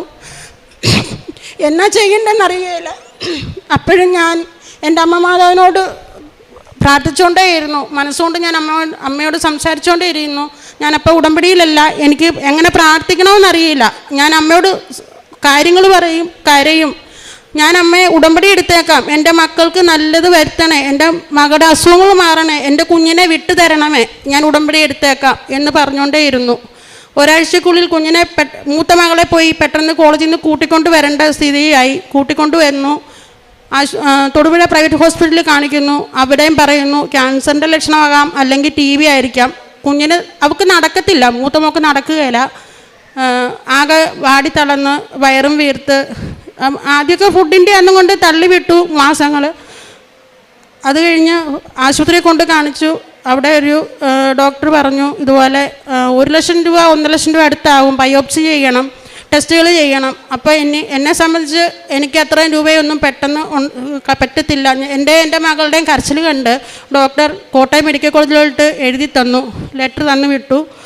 എൻ്റെ മകളെ ഞാൻ കൊണ്ടുപോയി. അവിടെ കൊണ്ടുപോയി 3 ദിവസം കൊണ്ട്. അപ്പോഴും അമ്മ പോകുമ്പോഴും വരുമ്പോഴും എല്ലാം ഞാൻ എൻ്റെ ഫോണിൽ അമ്മ മാതാവിനോടാണ് കാര്യങ്ങൾ പറയുന്നത്, സംസാരിക്കുന്നത്. എനിക്ക് ധൈര്യം തരണം, എനിക്ക് വേറെ ആരുമില്ല, എന്നെ തളർത്തല്ലേ. അമ്മ മാതാവിനോട് സംസാരിച്ചുകൊണ്ടേയിരിക്കും പോകുമ്പോഴും വരുമ്പോഴും എല്ലാം. അപ്പോഴും എനിക്ക് പ്രാർത്ഥന അറിയില്ല. അപ്പോൾ യൂട്യൂബിലെ ഈ സാക്ഷ്യങ്ങൾ കാര്യങ്ങളൊന്നും എനിക്കറിയില്ല. അങ്ങനെ ഒരു സാക്ഷ്യം ഞാൻ കേൾക്കാനിടയായിട്ടില്ല. അപ്പോഴും ഞാൻ അമ്മ മാതാവിനോട് പ്രാർത്ഥിക്കും. അങ്ങനെ ആശുപത്രി പോക്കും കാര്യങ്ങളും ടെസ്റ്റുകളും കാര്യങ്ങളും എല്ലാം. ഇതിനിടയിൽ എൻ്റെ ഇളയ മകളെ ചൈൽഡ് വെൽഫെയർ വെച്ചേക്കുന്ന ഹോസ്റ്റലിൽ പോകണം, അവിടെ കാണും, കുഞ്ഞിനെ കാണും. അവിടെ ചെല്ലുമ്പോൾ അവളുടെ പ്രതിസന്ധികളും വേദനകളും പറയും. അവിടുന്ന് അതും എല്ലാ വേദനകളും ഞാൻ താങ്ങി എൻ്റെ അമ്മമാതിനോട് അപ്പോഴും പ്രാർത്ഥിച്ചു. കോട്ടയം മെഡിക്കൽ കോളേജിൽ കൊണ്ടുവന്നു. സാധാരണ അവിടെ കൊണ്ടുപോയാൽ ഭയങ്കര താമസവും. ഞാൻ ഇതിനു മുന്നേ കോട്ടയത്ത് ചികിത്സയ്ക്ക് പോയിട്ടുണ്ട്. എൻ്റെ മോളെയും കൊണ്ടുപോയി ഈ ഡോക്ടർ തന്ന ലെറ്ററുമായിട്ട് ചെന്നു. 3 ദിവസം എല്ലാ കാര്യങ്ങളും പെട്ടെന്ന്, അവൾ നേഴ്സിംഗ് സ്റ്റുഡൻ്റാന്ന് പറഞ്ഞ് എല്ലാ കാര്യങ്ങളും പെട്ടെന്ന് ചെയ്തു. ബയോപ്സി ക്യാൻസർ ടെസ്റ്റ് എന്നൊക്കെ പറയുമ്പോഴത്തേക്കിന് ഞാൻ അപ്പം മാതാവിനോട് പറഞ്ഞു, എനിക്ക് എൻ്റെ കുഞ്ഞിന് ക്യാൻസർ ആണെങ്കിൽ ഞാൻ എൻ്റെ കുഞ്ഞിനെയും കൊള്ളും, ഞാൻ ചാകും. കാരണം ഒരുപാട് പ്രതിസന്ധികൾ നേരിട്ടാണ് ഞാൻ എൻ്റെ ജീവിതത്തിൽ. എന്നെ തളർത്തല്ലേ, എനിക്ക് അമ്മയേ ഉള്ളൂ. ബയോപ്സിക്ക് കയറ്റുമ്പോഴും ഞാൻ വാതിൽ അമ്മ മാതാവിൻ്റെ ഫോട്ടോ എടുത്ത് വെച്ച് കരയുക. അമ്മ നീ മാത്രമേ ഉള്ളൂ എനിക്ക് അച്ഛനും അമ്മയും ഇല്ല. എൻ്റെ അമ്മയെയും എൻ്റെ അച്ഛനായി ഈശോയും അമ്മ മാതാവും മാത്രമേ ഉള്ളൂ. എൻ്റെ കുഞ്ഞിനൊരു കുഴപ്പവും വരില്ല. ഡോക്ടർമാർ പറയുന്ന പോലെ TB ആയിക്കോട്ടെ, കുഴപ്പമില്ല, ക്യാൻസർ ആകരുത് എന്നൊരു പ്രാർത്ഥന മാത്രമേ എനിക്കുണ്ടായിരുന്നുള്ളൂ. അങ്ങനെ സ്കാനിങ് റിപ്പോർട്ടെല്ലാം വന്നു. എൻ്റെ കുഞ്ഞിന് എന്താണ് അസുഖം തെളിഞ്ഞു, TB ആയിരുന്നു. ആ അസുഖത്തെക്കുറിച്ച് അവൾ പറയും, അതിന് വിശദമായിട്ട് എനിക്ക് പറയാൻ അറിയില്ല. അപ്പോഴും എൻ്റെ കുഞ്ഞ് CWCയിലാണ്, ചൈൽഡ് വെൽഫെയറിൻ്റെ കീഴിലാണ് ഇളയ മകൾ. ഞാൻ അപ്പോഴും പ്രാർത്ഥിച്ചു. ഇതിനോടകം അംഗൻവാടി ടീച്ചറുമായിട്ടും സ്കൂൾ ടീച്ചറുമായിട്ടും പൊരുതി. എൻ്റെ കുഞ്ഞിനെ വിട്ടു തന്നില്ല, ഞാൻ ടീച്ചറിനെതിരെയും കംപ്ലയിൻറ്റ് കൊടുക്കുമെന്ന് പറഞ്ഞു. പിന്നെ അവർക്ക് യാതൊരു നിവൃത്തി ഉണ്ടായിരുന്ന മനുഷ്യാവകാശ കമ്മിറ്റി വരെ ഞാൻ വിളിച്ചു വരുത്തി. പത്തനംതിട്ട വടശ്ശേരിക്കരയെന്ന് അവർ വന്നു, എനിക്ക് വേണ്ടിയിട്ട് സംസാരിച്ചു. ഞാൻ കൊച്ചിനെ ട്രീറ്റ്മെൻറ്റ് ചെയ്യുന്ന പേപ്പറുകൾ കാര്യങ്ങളെല്ലാം ചൈൽഡ് വെൽഫെയറിൽ കാണിച്ചു. 48ാമത്തെ ദിവസമാണ് എനിക്ക് എൻ്റെ കുഞ്ഞിനെ തിരിച്ചു കിട്ടുന്നത്. അപ്പം ഇതിനോടൊക്കെ ഞാൻ അമ്മമാതിനോട് പറഞ്ഞിട്ടുണ്ട്, എൻ്റെ കുഞ്ഞുങ്ങളെ എനിക്ക് നല്ല രീതിയിൽ തന്നാൽ ഞാൻ ഉടമ്പടി എടുത്തേക്കാം. അങ്ങനെ ജൂൺ 6 2024 6 വന്ന് ഉടമ്പടി എടുക്കുന്നു. ഏപ്രിൽ മെയ് മാസങ്ങളിലാണ് എൻ്റെ മൂത്ത മോളെയും കൊണ്ട് ആശുപത്രി പോവുകയും വരികയും ചെയ്തുകൊണ്ടിരുന്നത്. ഇതിനോട് അസുഖങ്ങൾ കണ്ടുപിടിച്ചു. ഞാൻ വന്ന് ഉടമ്പടി എടുത്ത് ആഗസ്റ്റ് 29 ബഹുമാനപ്പെട്ട ജോസഫ് അച്ഛനെ കാണാൻ അനുവാദം കിട്ടി. അപ്പോൾ ഞാൻ എൻ്റെ മകളെ കൊണ്ട് വരുമ്പം അവിടെ ഓരോ മൂലയ്ക്കും മാറി മാറി ഇരുന്ന്, എൻ്റെ കുഞ്ഞിന് വയറ് വീർത്തിട്ട് നടക്കത്തില്ല, ആഹാരം കഴിക്കത്തില്ല, ഗുളികകൾ കഴിക്കുക, അതിൻ്റെതായ ബുദ്ധിമുട്ടും തളർച്ചയും ക്ഷീണവും. ഓരോ മൂലയ്ക്ക് ഓരോ കസാരയിലും മാറി മാറി ഇരുന്ന് ഞങ്ങൾ 5:30 ആയപ്പം വന്നതാ. അച്ഛനെ കാണുമ്പോൾ ഏകദേശം ഒരു 11 മണിയായി. അച്ഛനെ കണ്ടു കഴിഞ്ഞ് പോയി അവൾക്ക് ഉണ്ടായ അനുഭവങ്ങൾ എന്തായാലും ഒരുപാട് ബുദ്ധിമുട്ട് അനുഭവിക്കേണ്ട വന്നില്ല. എൻ്റെ കുഞ്ഞിന് രോഗസൗഖ്യമായി. അമ്മയെ ഞാൻ കൂട്ടുപിടിച്ച് അന്ന് മുതൽ ഇന്ന് വരെയും എനിക്ക് ഓരോ കാര്യത്തിനും അമ്മ എൻ്റെ കൂടെ ഞാൻ ഇങ്ങനെ കൃപാസനത്തിൻ്റെ വാതിൽ വരുമ്പോൾ എനിക്ക് എൻ്റെ അമ്മയെ എങ്ങനെ നഷ്ടപ്പെട്ടു, ആ അമ്മയുടെ അടുത്ത് വരുന്ന ഒരു ഫീലാണ് എനിക്ക്. എൻ്റെ അമ്മയുണ്ട് ഇവിടെ. ഞാൻ വരുമ്പം പ്രാർത്ഥിച്ചും കരഞ്ഞുമായിരിക്കും. രാവിലെ വൈകിട്ട് പ്രാർത്ഥിക്കുമ്പം കരയാറുണ്ട്. പക്ഷെ കൃപാസനത്തിൽ വന്നാൽ ഒരു പരിധി വിട്ട് ഞാൻ കരയാറില്ല. എൻ്റെ അമ്മയുടെ അടുത്താണ് ഞാൻ വരുന്നത്. എൻ്റെ അമ്മയുള്ളൊരു ഫീലാണ് എനിക്കിവിടെ കിട്ടുന്നത്. ഞാൻ എൻ്റെ അമ്മയെ കാണാൻ വരുന്ന പോലെ ഞാൻ ഇവിടെ വരുന്നത്. അതുകൊണ്ട് എനിക്ക് ഞാൻ അമ്മയുടെ എൻ്റെ വേദനകളും ഒരുപാട് കരഞ്ഞും തളർന്നു വരുന്ന ഞാനാണ്. എൻ്റെ ജീവിതം അങ്ങനെ പൊയ്ക്കൊണ്ടിരുന്നതാണ്. പക്ഷേ ഞാൻ എൻ്റെ അമ്മമാരെ കൂട്ടുപിടിച്ച് കഴിഞ്ഞ് അങ്ങനെ കരയാറില്ല. ഞാൻ കാര്യങ്ങൾ പറയും, അമ്മയോട് സംസാരിക്കും. പിന്നെ എൻ്റെ കുഞ്ഞിൻ്റെ അസുഖവിവരങ്ങൾ അവിടെ അവൾക്ക് കിട്ടിയ അനുഗ്രഹങ്ങളും അവൾ പറയും. എൻ്റെ പേര് ആദിത്യ. ഞാൻ ആന്ധ്രയിൽ നേഴ്സിംഗ് പഠിക്കുകയാണ്. എനിക്ക് ഒരു വർഷം മുന്നേ അബ്ഡോമിനൽ TB ആയിരുന്നു. അതിങ്ങനെ അൾട്രാസൗണ്ട് വഴി ചെയ്തപ്പോൾ ഒമെൻ്റൽ തിക്കനിങ് ഉണ്ടായിരുന്നു. പിന്നെ പെരിട്ടോണിയൽ ഫ്ലൂയിഡ് അക്യുമുലേഷൻ അസൈറ്റീസ് ഒക്കെ ഉണ്ടായിരുന്നു. അപ്പോൾ ചിലപ്പോൾ കിഡ്നി പ്രോബ്ലം ആയിരിക്കാം, ലിവർ പ്രോബ്ലം ആയിരിക്കും. അതൊക്കെ ചെയ്തിട്ടൊന്നും കുഴപ്പമില്ലെന്നാണ് പറഞ്ഞത്. പിന്നെ ഇതുപോലെ പറഞ്ഞു ക്യാൻസർ ആയിരിക്കാം, അല്ലെങ്കിൽ ചിലപ്പോൾ TB ആയിരിക്കാം എന്ന് പറഞ്ഞു. എന്നിട്ട് TB കൺഫേം ആയി. അത് കഴിഞ്ഞ് ഞാൻ ക്ലാസ്സിലൊന്നും പോകുന്നില്ലായിരുന്നു. വീട്ടിൽ തന്നെ ട്രീറ്റ്മെൻറ്റ് കാര്യങ്ങളൊക്കെ എടുക്കുമായിരുന്നു. പിന്നെ സെം എക്സാം ഒക്കെ വരുന്നത് കാരണം എക്സാമിന് ഏകദേശം ഒരു മാസം മുന്നേ കോളേജിലേക്ക് തിരിച്ചു പോയി. ആ സെം ക്ലാസ് ഒന്നും അറ്റൻഡ് ചെയ്തിട്ടില്ലായിരുന്നു. അവിടെ ചെല്ലുമ്പം എനിക്ക് നല്ല വയറുവേദന ഇടയ്ക്കിടയ്ക്ക് വരാറുണ്ട്. അപ്പോൾ അമ്മ പറയും, മാതാവിൻ്റെ കശുരൂപം എടുത്ത് വെച്ച് പ്രാർത്ഥിക്ക്, തൈലം തേക്ക്, ഉപ്പ് ഇട്ട് വെള്ളമൊക്കെ കുടിക്ക്, ശരിയാവും എന്ന് പറയും. അപ്പം ഞാൻ ആദ്യമേ വിശ്വസിക്കത്തൊന്നും ഇല്ലായിരുന്നു. ഇതിലങ്ങനെ എനിക്ക് വിശ്വാസം ഇല്ലായിരുന്നു. പിന്നെ അമ്മ പറഞ്ഞതാണല്ലോ എന്ന് വിചാരിച്ച് ഞാൻ തൈലമൊക്കെ എടുത്ത് വയറ്റി തേച്ച് പ്രാർത്ഥിക്കാറൊക്കെ ഉണ്ടായിരുന്നു. അപ്പം ഇങ്ങനെ ഓരോ ദിവസം കടന്നു പോകുന്നതോറും എനിക്ക് ശരിക്കും ആ തൈലം തേച്ച് കഴിയുമ്പോഴത്തേക്ക് നല്ല രീതിക്ക് വയറുവേദനയൊക്കെ കുറഞ്ഞു തുടങ്ങും. അപ്പോൾ എനിക്ക് ചെറിയ ആദ്യം അമ്മയോട് ചോദിക്കായിരുന്നു, അമ്മ എന്ത് ഇതൊക്കെ വിശ്വസിക്കുന്നത്, സൈക്കോ വല്ലതും ആണോ എന്നൊക്കെ അമ്മയോട് ഞാൻ ചോദിക്കായിരുന്നു. പിന്നെ ഇതുപോലെ വേദനയൊക്കെ കുറയുമ്പോഴത്തേക്ക് എനിക്ക് വിശ്വാസമായി. ഞാൻ ഡെയിലി മാതാവിൻ്റെ അടുത്ത് പ്രാർത്ഥിക്കാറുണ്ടായിരുന്നു. അവിടെ ഹോസ്റ്റലിൻ്റെ മുന്നിൽ മാതാവിൻ്റെ ഒരു രൂപമുണ്ട്, അവിടെ പോയി എന്നും പ്രാർത്ഥിക്കുകയൊക്കെ ചെയ്യായിരുന്നു. അങ്ങനെ പഠിക്കാൻ നേരത്ത് മാതാവിനെ വെച്ചിട്ട് പഠിച്ച് ആ എക്സാം എഴുതി. ആ എക്സാം പാസ്സായി ഞാൻ. അത് കഴിഞ്ഞ് പിന്നെ തിരിച്ച് പ്രാക്ടിക്കൽ എക്സാം കഴിഞ്ഞ് ട്രീറ്റ്മെൻറ്റിന് വേണ്ടിയിട്ട് തിരിച്ച് വീട്ടിലോട്ട് വന്നു. പിന്നെ അത് കഴിഞ്ഞ് ഓഗസ്റ്റിൽ ഇവിടെ ജോസഫ് അച്ഛനെ കാണാൻ വന്ന്. അപ്പം ജോസഫ് അച്ഛനെ ഇങ്ങനെ പ്രാർത്ഥിച്ച് തൈലമൊക്കെ വയറ്റി തേച്ച് പറഞ്ഞു വിട്ടു. അത് കഴിഞ്ഞ് തിരിച്ച് വീട്ടിൽ ചെല്ലുമ്പോഴാണ് എൻ്റെ സെം എക്സാമിൻ്റെ റിസൾട്ട് വന്നത്. അപ്പോൾ ഞാൻ നല്ല മാർക്കോടുകൂടി പാസ്സായി. ഞാൻ ക്ലാസ്സിൽ പോകാണ്ട് അധികമൊന്നും പഠിക്കാണ്ട് എഴുതിയ എക്സാം നല്ല മാർക്കോടെ പാസ്സായി. അത് ക്ലാസ്സിൽ എഴുതിയ പിള്ളേരുടെ ഒക്കെ കൂട്ടത്തിൽ വെച്ച് നോക്കുകയാണെങ്കിൽ എനിക്ക് 3rd വന്നായിരുന്നു. അപ്പോൾ എനിക്ക് ഒത്തിരി സന്തോഷമായി. പിന്നെ അത് കഴിഞ്ഞ് ജോസഫ് അച്ഛനെ കണ്ടിട്ട് പോയി ഒരു മാസം കഴിഞ്ഞ് ഒന്ന് സ്കാൻ ചെയ്ത് നോക്കി. ഡോക്ടറിൻ്റെ പ്രിസ്ക്രിപ്ഷൻ ഒന്നും ഇല്ലാണ്ട് തന്നെ സ്കാൻ ചെയ്ത് നോക്കിയപ്പോൾ അസൈറ്റിസ് ഫ്ലൂയിഡൊക്കെ ഒന്നും ഇല്ല എന്ന് പറഞ്ഞു. അങ്ങനെ ഒരു രോഗമേ ഇല്ല എന്നൊക്കെ പറഞ്ഞു. അപ്പോഴത്തേക്ക് പിന്നെ അവർ പറഞ്ഞു മരുന്ന് കണ്ടിന്യൂ ചെയ്തോ, എന്നാലും നിർത്തണ്ടെന്ന് പറഞ്ഞു. ട്യൂബർകുലോസിസിൻ്റെ ഡ്രഗ് എടുക്കുമ്പോൾ കുറേ സൈഡ് എഫക്ട്സ് കാര്യങ്ങളൊക്കെ വരുമെന്ന് പറഞ്ഞായിരുന്നു. അപ്പോൾ ഇങ്ങനെ കണ്ണിൻ്റെ കാഴ്ച പോകാം, കിഡ്നിയിൽ ബാധിക്കാം, ലിവറിൽ ബാധിക്കാം എന്ന് പറഞ്ഞിരുന്നു. പിന്നെ അപ്പോൾ എനിക്ക് വന്നത് എൻ്റെ മുടി നന്നായിട്ട് കൊഴിഞ്ഞ് പോവായിരുന്നു. അതായത് ഈ തലയോട്ടിൽ നിന്ന് ഇങ്ങനെ മുടി ഇങ്ങനെ പറഞ്ഞ് വരുമായിരുന്നു. അറ്റം ഫുള്ളായിട്ടുള്ള മുടി ഇങ്ങനെ പിഴുത് വരുമായിരുന്നു. ഓരോ തവണ മുടിയിൽ ഇങ്ങനെ ചെയ്യുമ്പോഴത്തേക്കും ഒരു കുന്ന് മുടിയോളം കയ്യിൽ വരുമായിരുന്നു. കുളിക്കുമ്പോഴാണെങ്കിലും ശരി, ഫുൾ മുടി. എനിക്ക് ചെറുപ്പം തൊട്ട് അത്യാവശ്യം നല്ല രീതിക്ക് മുടിയുള്ള ആളായതാണ്. എനിക്ക് നല്ല വിഷമമായിരുന്നു. തൈലം അതൊക്കെ തേച്ച് ഇപ്പം അത്യാവശ്യം നല്ല രീതിക്ക് മുടിയൊക്കെ വളർന്നു. എല്ലാ രീതിക്കും മാതാവ് എനിക്ക് നല്ല രീതിക്കുള്ള അനുഗ്രഹങ്ങളാണ് തരുന്നത്. എക്സാം എഴുതുന്ന ടൈമിലാണെങ്കിലും ഈ തൈലവും ഉപ്പൊക്കെ കൊണ്ടുപോയിട്ട് പ്രാർത്ഥിച്ച് എക്സാമൊക്കെ എഴുതി. ഇതുവരെ എഴുതിയ എക്സാമുകളൊക്കെ ഞാൻ പാസ്സായി. ക്ലാസ് അറ്റൻഡ് ചെയ്യാണ്ട് എഴുതിയ എക്സാമും പാസ്സായി. എനിക്ക് ഒരുപാട് സന്തോഷമുണ്ട്. ആദ്യം ഞാൻ അമ്മയുടെ അടുത്ത് അങ്ങനെ ചോദിച്ചതിൽ ഞാനിപ്പോൾ ഞാൻ ഖേദിക്കുകയാണ്. കാരണം അത്ര വിശ്വാസമായി എനിക്കും ഇപ്പം മാതാവിൻ്റെ അടുത്ത്. മരുന്ന് കഴിച്ചതിൻ്റെ അവൾ വിട്ടുപോയതാണ്. അവിടെ കാല് ശോഷിക്കുകയും അവിടെ മുടി പൊഴിഞ്ഞ് തല മുട്ടയായതുമാണ്. അത് ഏറ്റവും കൂടുതൽ എന്നെ വേദനിപ്പിച്ച കാര്യമാണ്. കാരണം മുടിയുള്ള കുഞ്ഞായിരുന്നു.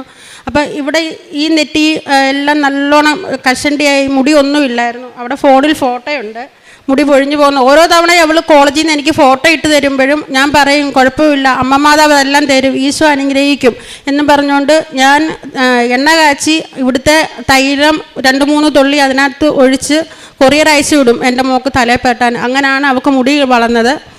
പിന്നെ എനിക്ക് അല്ലാതെ ഒരുപാട് ഞാൻ 2024 ഒക്ടോബർ മാസത്തിലെ അഖണ്ഡ ജപമാല കൂടണമെന്ന് ഒരുപാട് ആഗ്രഹിച്ചു. ഒരാഴ്ചയ്ക്ക് മുന്നേ ഞാൻ അതിൻ്റെ തയ്യാറെടുപ്പിലായിരുന്നു. അപ്പോൾ എല്ലാവരും പറയും ഭാഗ്യം ഉണ്ടെങ്കിൽ അതിന് കൂടാൻ പറ്റുള്ളൂ എന്ന്. അപ്പം ഞാൻ അതിൽ നല്ലോണം പ്രാർത്ഥിച്ചു, എന്നെ അതിനകത്ത് ഉൾക്കൊള്ളിപ്പിക്കാൻ അമ്മ അനുഗ്രഹിക്കണമേ ഈശോയെ.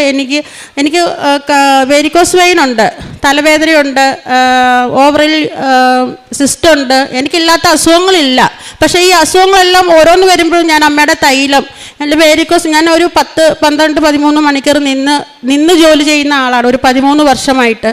അപ്പോൾ ആ കാലിൻ്റെ വേദന എനിക്ക് ഭയങ്കരമായിട്ട് തളർത്തു. എനിക്ക് കാല് കട്ട് കഴിക്കുക, പിന്നെ അതുപോലെ തന്നെ എൻ്റെ ഇടത്തെ കാലിൽ ഓരോ ബോൾ പോലെ, ചെറിയ ബോൾ പോലെ ഞരമ്പുകൾ ഇങ്ങനെ ഉരുണ്ടുകൂടി കിടക്കും, വെരിക്കോസ് വെയിൻ്റേത്.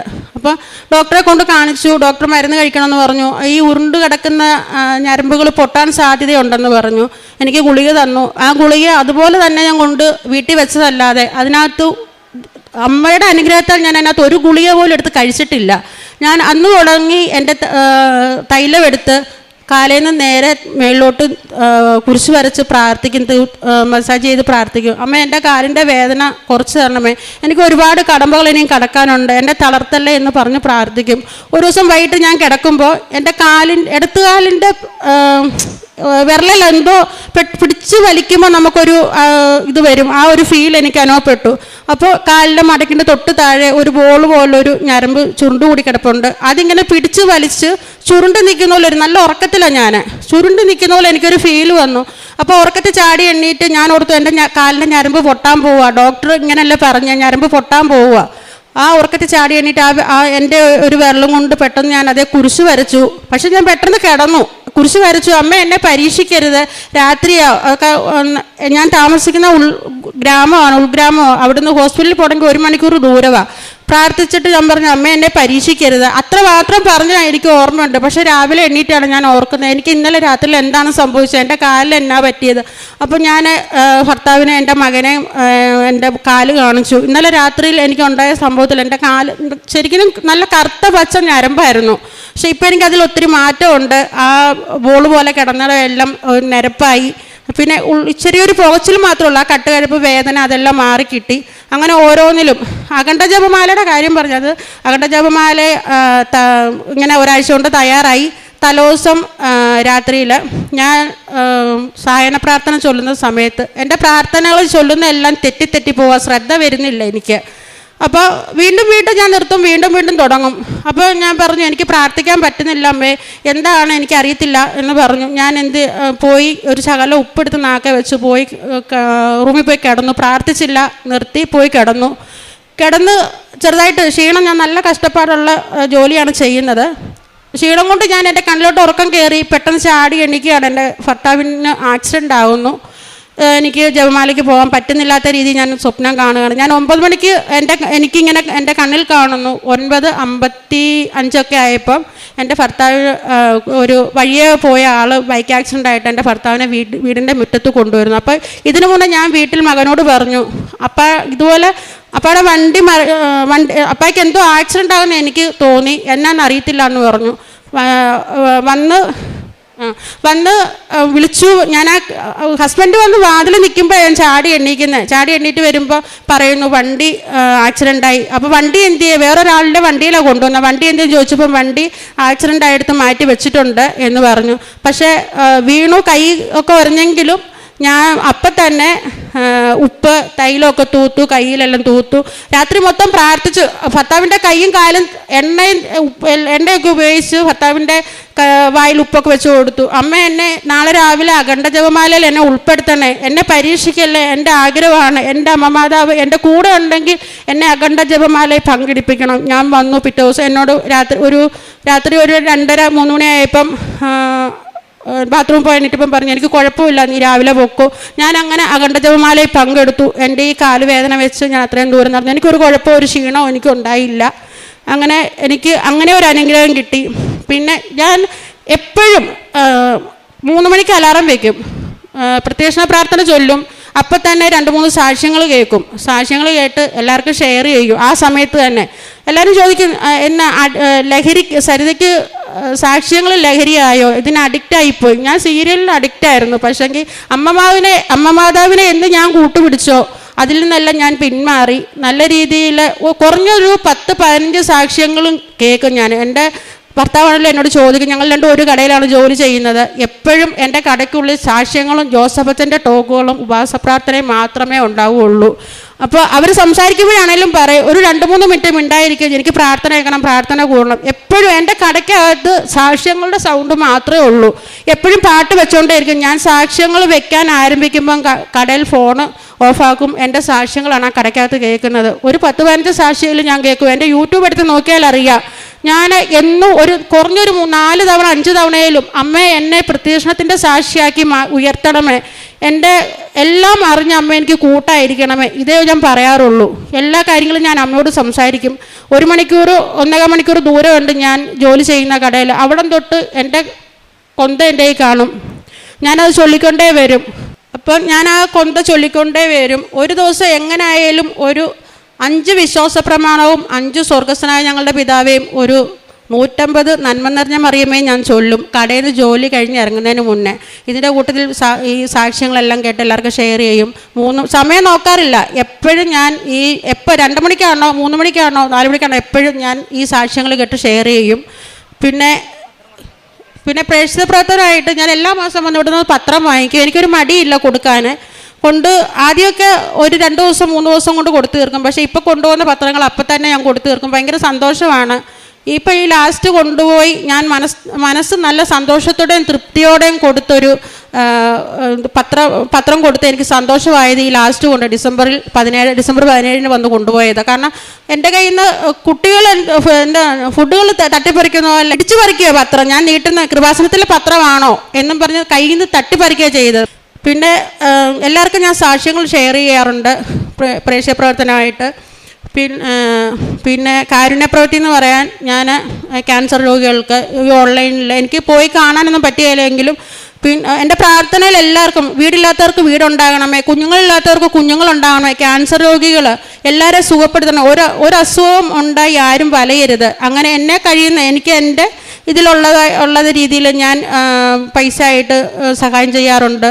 അതുപോലെ തന്നെ ഡ്രസ്സുകളാണേലും ഞാൻ എല്ലാ വർഷവും അനാഥാലയത്തിൽ കൊണ്ട് കുഞ്ഞുങ്ങൾക്ക് ഉള്ളതാണേലും പ്രായമുള്ള അച്ഛനമ്മമാർക്കുള്ളതാണേലും ഞാൻ അലമാരി ഈ പോകുന്ന സമയമാകുമ്പോൾ ഒരാഴ്ചയ്ക്ക് മുന്നേ നോക്കിയിട്ട് എത്രയും എൻ്റെ പിള്ളേർക്ക് ഡ്രസ്സുകൾ അധികം വലിച്ചു കൂട്ടി ഇടാനില്ലാത്ത പിള്ളേരാണ്. എന്നാലും അവരുടെ ഏറ്റവും നല്ല ഡ്രസ്സുകൾ നോക്കി അവരും എടുത്തു തരും. അതിനൊപ്പം ഞാൻ എടുത്തുകൊണ്ട് കൊടുക്കുകയും ചെയ്യും. എനിക്ക് അമ്മ മാതാവ് ഒരുപാട് അനുഗ്രഹങ്ങൾ തരുന്നുണ്ട്. മുന്നോട്ടുള്ള ജീവിതത്തിൽ ഞാൻ എൻ്റെ അമ്മയുടെ മകളായിട്ട് ഈ ഉടമ്പടിയിൽ മുന്നോട്ട് പോകാൻ എൻ്റെ ആഗ്രഹം. ഒരുപാട് പ്രതിസന്ധികളെല്ലാം നേരിട്ട് അമ്മയോട് സംസാരിച്ചും അമ്മയോട് വേദനകൾ പറഞ്ഞും എൻ്റെ ഓരോ ദിവസവും ഞാൻ ഇങ്ങനെ മുന്നോട്ട് കൊണ്ടുപോകുന്നത്. പിന്നെ എങ്ങനെ പറഞ്ഞ തീരുകയല്ല. ഞാൻ 6 നിയോഗങ്ങളാണ് വെച്ചേക്കുന്നത്. പക്ഷെങ്കിൽ എനിക്ക് 600 അല്ല നടന്നേക്കുന്നത്. ഓരോ ദിവസവും എനിക്ക് പൈസയുടെ ബുദ്ധിമുട്ടായിട്ട് എനിക്ക് ലോൺ ഒരാഴ്ചയിൽ 7,000 രൂപ 8,000 രൂപ ലോൺ അടയാനുണ്ട്. ഓരോ ദിവസവും ഞാൻ അമ്മയ്ക്ക് രാവിലത്തെ പ്രാർത്ഥനയിലും 5:30 പ്രാർത്ഥന കറക്റ്റ് അലാറം വെച്ചേക്കുക. കറക്റ്റ് 5:30 എന്നുണ്ടെങ്കിൽ ഞാൻ 5:30 ഡെയിലി ബ്രെഡിന് കൂടും. അപ്പം തന്നെ എൻ്റെ കാര്യങ്ങളെല്ലാം ഞാൻ എഴുതി വിടും. പിന്നെ ഒത്തിരി ഒന്നും അമ്മയോട് പറയണ്ട, അമ്മ എല്ലാം അറിഞ്ഞ് ചെയ്യുന്നുണ്ട്. ഞാൻ മുന്നോട്ടുള്ള ജീവിതത്തിലും ഞാനും എൻ്റെ മക്കൾ ഇപ്പം എൻ്റെ മോള് ഉടമ്പടി എടുത്തേക്കുവാണ്. ഇന്ന് ആദ്യ ഉടമ്പടിയാണ്. ഞാനിത് 4ാമത്തെ ഉടമ്പടിയാണ്. അപ്പോൾ മുന്നോട്ടുള്ള ജീവിതത്തിൽ ഞാൻ ഇങ്ങനെയൊക്കെ തന്നെ ആയിരിക്കും. എനിക്ക് മാതാവിനെ ഞാൻ കൂട്ടുപിടിച്ച് മുന്നോട്ട് പോകാനാണ് എൻ്റെ ഒരു ആഗ്രഹം. പിന്നെ ഇത്ര അനുഗ്രഹങ്ങൾ തന്ന അമ്മ മാതാവിനും ഈശോയ്ക്കും 1000 നന്ദി. ഇന്ന് ഈ വേദിയിൽ വന്ന് സാക്ഷ്യം പറയുന്നതിന് ഞങ്ങളെ യോഗ്യരാക്കി തീർത്തതിന് അമ്മയ്ക്കും തിരുക്കുമാരനും 1000 നന്ദി പറയുന്നു. എൻ്റെ പേര് സോജ. ഇതെൻ്റെ ഭർത്താവാണ് ഷിബു ജോൺ, മകൾ ദിയ ഷിബു. ഞങ്ങൾ കടവന്ത്രയിൽ നിന്നാണ് വരുന്നത്. ഞങ്ങൾക്ക് കടവന്ത്രയിൽ 10 സെൻറ്റ് സ്ഥലവും 2 വീടും സ്വന്തമായിട്ടുണ്ടായിരുന്നു ഭർത്താവിന്. ഞാൻ കൃപാസനത്തെക്കുറിച്ച് പത്രത്തിലൂടെയാണ് ആദ്യമായി കേട്ട് തുടങ്ങിയത്. ഞങ്ങൾക്ക് ജീവിതത്തിൽ കുറേ ബുദ്ധിമുട്ടുകൾ പെട്ടെന്ന് വന്നു തുടങ്ങി. ആദ്യമായി തന്നെ ഭർത്താവിൻ്റെ ജോലി നഷ്ടപ്പെട്ടു. അപ്പോൾ ഒരു ചെറിയൊരു ബിസിനസ്സായിട്ട് ഞങ്ങളുടെ പഴയ തറവാട്ടിലാണ് ഞങ്ങൾ ആരംഭിച്ചത്. അതിനുശേഷം പെട്ടെന്ന് തന്നെ വീടും നഷ്ടമായി. അങ്ങനെ ഞങ്ങൾ വാടകയ്ക്ക് താമസിച്ചുകൊണ്ടിരിക്കുകയായിരുന്നു. ചെറിയൊരു കടയിലേക്ക് ബിസിനസ് ആരംഭിക്കുകയും ചെയ്തു.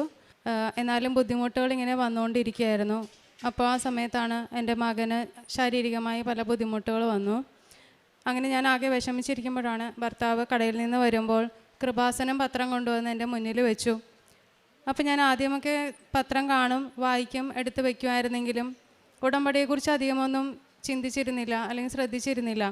അന്ന് ഞാൻ പെട്ടെന്ന് പത്രത്തിലേക്ക് നോക്കുമ്പോൾ കാണുന്നത് ഉടമ്പടി എന്ന വാക്കാണ്. അപ്പോൾ തന്നെ ഞാൻ മാതാവിനോട് പറഞ്ഞു, മാതാവേ, ഞാൻ ഉടമ്പടി എടുത്തോളാം. അങ്ങനെ ഞാനും എൻ്റെ 2 മക്കളും കൂടെ വന്ന് ഉടമ്പടി എടുത്തു. ഉടമ്പടി എടുത്ത് ഞാൻ ചെന്നതിന് ശേഷം ഞങ്ങൾ കുറച്ചായിട്ട് ഞങ്ങൾക്ക് സ്വന്തമായി അധികം പൈസയൊന്നും കയ്യിലില്ലായിരുന്നു. അപ്പോൾ എന്നാൽ 2 സെൻറ്റ് സ്ഥലമെങ്കിലും ഞങ്ങൾക്ക് കട തുടങ്ങാനായിട്ട് വേണമെന്ന് ഞാൻ നിയോഗം വെച്ചിരുന്നു. ഞങ്ങൾ ചെന്നതിന് ശേഷം ഞങ്ങൾക്ക് 4 സെൻറ്റ് സ്ഥലവും അവിടെ കടവന്ത്രയിൽ തന്നെ വാങ്ങിക്കുവാനുള്ള അനുഗ്രഹം അമ്മ മാതാവ് നേടിത്തന്നു. അത് ഞങ്ങൾക്ക് യാതൊരു മെറിറ്റും ഇല്ലായിരുന്നു, പൈസയില്ല. പക്ഷേ ഒരു ലോൺ എങ്ങനെ ശരിയാക്കി തന്നു. പെട്ടെന്ന് തന്നെ ജാനുവരിയിൽ 3 മാസം 90 ദിവസം തികയുന്നതിന് മുമ്പ് തന്നെ ഞങ്ങൾക്ക് അമ്മ മാതാവ് 4 സെൻറ്റ് സ്ഥലം കടവന്ത്രയിൽ വാങ്ങിക്കുവാനുള്ള അനുഗ്രഹം തന്നു. അവിടെ തന്നെ വേറൊരു ബിസിനസ്സും സ്റ്റാർട്ട് ചെയ്യാനുള്ള അനുഗ്രഹവും തന്നു. പിന്നെ ഞങ്ങൾക്ക് ഒത്തിരി രോഗശാന്തിയും ഇതെല്ലാം തന്നിരുന്നു. എനിക്കും മകനും ഒക്കെ രോഗത്തിന് നല്ല ഞങ്ങൾ തൈലം, എന്തെങ്കിലും അസുഖം വരുമ്പോൾ തന്നെ ഞങ്ങൾ തൈലവും വെഞ്ചിരിച്ച വസ്തുക്കളൊക്കെ ഉപയോഗിക്കുമായിരുന്നു. പിന്നെ ഞാൻ ലാസ്റ്റ് ഇവിടെ ഇത് പുതുക്കാൻ വന്നപ്പോൾ, ഉടമ്പടി പുതുക്കാൻ വന്ന സമയത്ത് സിസ്റ്റർ എന്നോട് ചോദിച്ചു, മോളെ സാക്ഷ്യമൊന്നും പറയുന്നില്ലേന്ന്. അപ്പം ഞാൻ പറഞ്ഞു, സിസ്റ്റർ, ഞാൻ ഏറ്റവും അതിൽ ഏറ്റവും ആഗ്രഹിച്ച് മാതാവിനോട് ആവശ്യപ്പെട്ടിരുന്നത് ഒരു വീട് ലഭിക്കുവാനായിരുന്നു. അപ്പോൾ ആ വീട് ലഭിക്കാൻ അപ്പോൾ എന്തുകൊണ്ടാണ് വീട് വയ്ക്കാത്തതെന്ന് ചോദിച്ചു. അപ്പോൾ പറഞ്ഞു, എന്തോ തടസ്സങ്ങളാണ്, സ്ഥലമുണ്ട് പക്ഷേ വീട് വയ്ക്കുവാനായിട്ട് ഞങ്ങൾക്ക് സാധിക്കുന്നില്ല എന്ന്. അപ്പോൾ സിസ്റ്റർ പറഞ്ഞു, ഉപ്പിട്ട് പ്രാർത്ഥിക്കുക, അവിടെ പോയിട്ട് ഉപ്പിട്ട് പ്രാർത്ഥിക്കാൻ പറഞ്ഞു. അപ്പം ഞങ്ങൾ എന്നും ഞാനും ഭർത്താവും ഉപ്പിട്ട് അവിടെ പ്രാർത്ഥിക്കുമായിരുന്നു. വിശ്വാസ പ്രമാണം ചൊല്ലി ഉപ്പിട്ട് പ്രാർത്ഥിക്കും. ദിവസവും പ്രാർത്ഥനയുടെ സമയത്ത് ഞങ്ങൾ തൈലമൊക്കെ ഉപയോഗിക്കാറുണ്ടായിരുന്നു. പക്ഷെ എന്തുകൊണ്ടോ എനിക്കിവിടെ വന്ന് എൻ്റെ ഉടമ്പടി അത് പുതുക്കാൻ സാധിക്കാതെ ഇരിക്കുകയായിരുന്നു.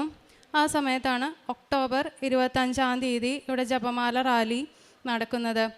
അപ്പോൾ എനിക്ക് എങ്ങനെയെങ്കിലും വന്ന് കൂടണമെന്നുണ്ടായിരുന്നെങ്കിലും സാഹചര്യങ്ങൾ ഒത്തുവരുന്നില്ലായിരുന്നു. പക്ഷേ ഒക്ടോബർ 23-ാം തീയതി ആയപ്പോൾ എൻ്റെ സിസ്റ്ററും എൻ്റെ ഒരു ഫ്രണ്ടും വിളിച്ചിട്ട് പറഞ്ഞു, നമുക്ക് പോവാം ഒരുമിച്ചെന്ന് പറഞ്ഞു. അങ്ങനെ ഞാൻ ജപമാല റാലിയിൽ വന്ന് പങ്കെടുത്തു. അതിനുശേഷം ഒക്ടോബർ 26-ാം തീയതി 25-ാം തീയതി ആയിരുന്നു റാലി. 26-ാം തീയതി ഞങ്ങൾ കടയിൽ നിൽക്കുമ്പോൾ ഒരു ചേട്ടൻ വന്നിട്ട് പറഞ്ഞു, ഇവിടെ അടുത്ത് തന്നെ നമുക്കൊരു ഫ്ലാറ്റ് വിൽക്കാനുണ്ട്, അപ്പോൾ നിങ്ങൾക്ക് താല്പര്യം ഉണ്ടെങ്കിൽ നോക്കാമെന്ന് പറഞ്ഞു. പക്ഷേ ഞങ്ങളുടെ കയ്യിൽ പൈസയും ഇല്ല. ഞങ്ങൾ അങ്ങനെ ഒരു വീടെന്നുള്ള ഇതിൽ നിന്നിരുന്നതുകൊണ്ട് പെട്ടെന്ന് ഞങ്ങളൊന്നും പറഞ്ഞില്ല. പക്ഷെ കുറച്ച് കഴിഞ്ഞപ്പോൾ ഹസ്ബൻഡ് വിളിച്ചിട്ട് പറഞ്ഞു, എന്തായാലും പറഞ്ഞതല്ലേ, നമുക്ക് പോയി നോക്കാമെന്ന് പറഞ്ഞു. ഞങ്ങൾ അങ്ങനെ പോയി ഫ്ലാറ്റ് കണ്ടു. ഞങ്ങൾക്ക് ഇഷ്ടപ്പെട്ടു. ഞങ്ങളുടെ ഇടവക പള്ളിയുടെ തൊട്ട് ഫ്രണ്ടിൽ തന്നെയാണ് ആ ഫ്ലാറ്റ്. അങ്ങനെ ഞങ്ങൾ പക്ഷേ അപ്പോഴും ലോൺ ശരിയാകുമോ, കാരണം ഞങ്ങൾക്ക് ഓൾറെഡി ലോൺ ഉണ്ടായിരുന്നു. അപ്പോൾ ഇനിയൊരു ലോൺ തരാനുള്ള എലിജിബിലിറ്റി ഒന്നും ഞങ്ങൾക്കില്ലയെന്ന് ഞങ്ങൾക്ക് തന്നെ അറിയായിരുന്നു. അന്നോട്ട് ഞങ്ങൾ പ്രാർത്ഥിക്കുന്നുണ്ടായിരുന്നു. പിറ്റേ 2 ദിവസത്തിനുള്ളിൽ തന്നെ ഈ ഞങ്ങൾക്ക് ആദ്യം തന്ന ലോണിൻ്റെ അവർ തന്നെ ഞങ്ങൾക്ക് ലോൺ തരാമെന്ന് വിളിച്ചു പറഞ്ഞു. 1 മാസം കൊണ്ട് ഡിസംബറിൽ കൊണ്ട് എല്ലാം പൂർത്തീകരിച്ചു. ഈ ചൊവ്വാഴ്ചയായിരുന്നു ഞങ്ങളുടെ ഫ്ലാറ്റിൻ്റെ രജിസ്ട്രേഷൻ. ഇന്ന് ഞാൻ ഇവിടെ വന്ന് നിൽക്കുന്നത് ഞങ്ങളുടെ പുതിയ ഫ്ലാറ്റിൻ്റെ താക്കോലുമായിട്ടാണ്. അമ്മ മാതാവ് തന്ന അനുഗ്രഹങ്ങൾക്ക് 1000 നന്ദി പറഞ്ഞുകൊള്ളുന്നു. അമ്മ വഴി കഴിഞ്ഞ 5 വർഷമായി ഞങ്ങൾക്ക് ഒരുപാട് അനുഗ്രഹങ്ങൾ കിട്ടി. ഇതൊന്നും ഞങ്ങളുടെ കഴിവിലല്ല, ദൈവത്തിൻ്റെ മഹത്വത്തിലാണെന്ന് ഞങ്ങൾ വിശ്വസിക്കുന്നു. എല്ലാ അനുഗ്രഹങ്ങളും സോജ ഇവിടെ വ്യക്തമായി പറഞ്ഞു കഴിഞ്ഞു. അതിന് ഞങ്ങൾ ചെയ്യുന്ന ജീവകാരുണ്യ പ്രവർത്തനങ്ങളൊന്നും പകരമല്ലെന്ന് ഞങ്ങൾക്കറിയാം. എങ്കിലും ചെറിയ തോതിലെങ്കിലും ഞങ്ങളെക്കൊണ്ട് സാധിക്കുന്ന കാര്യങ്ങൾ ഞാൻ നിങ്ങളോട് വിശദീകരിക്കുകയാണ്. ഇവിടെ നിന്ന് കിട്ടുന്ന ഈ കൃപാസനം പത്രം ഞങ്ങൾ 2 പേരും ജോലി ചെയ്യുന്ന 2 ചെറിയ സ്ഥാപനങ്ങളിലും പൊതുസ്ഥലങ്ങളിലും ഞങ്ങൾ സ്ഥിരമായിട്ട് പോകുന്ന പള്ളികളുണ്ട്, അവിടെയെല്ലാം നടന്ന് ഭക്തജനങ്ങൾക്കിടയിൽ ഞങ്ങൾ വിതരണം ചെയ്യുന്നുണ്ട്. പിന്നെ രണ്ടാമതായിട്ട് ഞങ്ങൾ ഉച്ചഭക്ഷണപ്പൊതി മാസത്തിലൊരു ഞായറാഴ്ച ആളുകൾക്ക് കൊടുക്കുമായിരുന്നു. ഒരു 3 മാസം അത് ചെയ്യാൻ പറ്റുള്ളൂ. എന്ന് വെച്ചാൽ ആളുകൾ ഭക്ഷണത്തിന് വേണ്ടി പിടിവലി കൂടുന്നതുകൊണ്ട് അത്രയും പേർക്ക് കൊടുക്കാൻ ഞങ്ങൾക്ക് സാധിക്കണില്ല.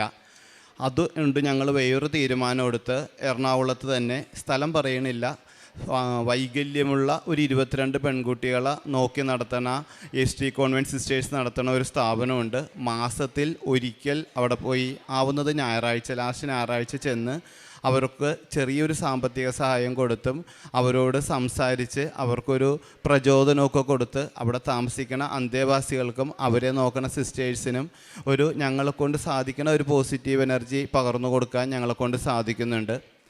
പിന്നെ ഒരു കടയായിട്ടിരിക്കണതുകൊണ്ട് ഒരുപാട് ആളുകൾ, ഭക്ഷണം ഇല്ലാത്ത ആളുകൾ വരുമ്പോൾ ഒരു ദിവസം ഒരാൾക്ക് ഒരു നേരത്തെ ഭക്ഷണമെങ്കിലും മേടിച്ചു കൊടുക്കാൻ ദൈവാനുഗ്രഹത്താൽ സാധിക്കുന്നുണ്ട്. പിന്നെ ഒരുപാടല്ലെങ്കിലും 2 കിലോ 3 കിലോ 5 കിലോ, ചിലർ പറയും ഞങ്ങൾക്ക് ഒരു അരി മേടിച്ച് തന്നാൽ മതി എന്ന് പറഞ്ഞു കഴിഞ്ഞാൽ അങ്ങനത്തെ ചെറിയ സഹായങ്ങൾ ചെയ്യാൻ ഞങ്ങളെക്കൊണ്ട് സാധിക്കുന്നുണ്ട്. ഇതെല്ലാം ഞങ്ങൾക്ക് സാധിച്ചു തന്ന മാതാവിൻ്റെ കൃപയ്ക്ക് പൂർണ്ണമായി ഞങ്ങൾ നന്ദി പറയുന്നു. ഞങ്ങളുടെ ആത്മീയ ജീവിതം ഞാൻ ഉടമ്പടി എടുത്തതിന് ശേഷം ഒത്തിരി വ്യത്യാസം വന്നു.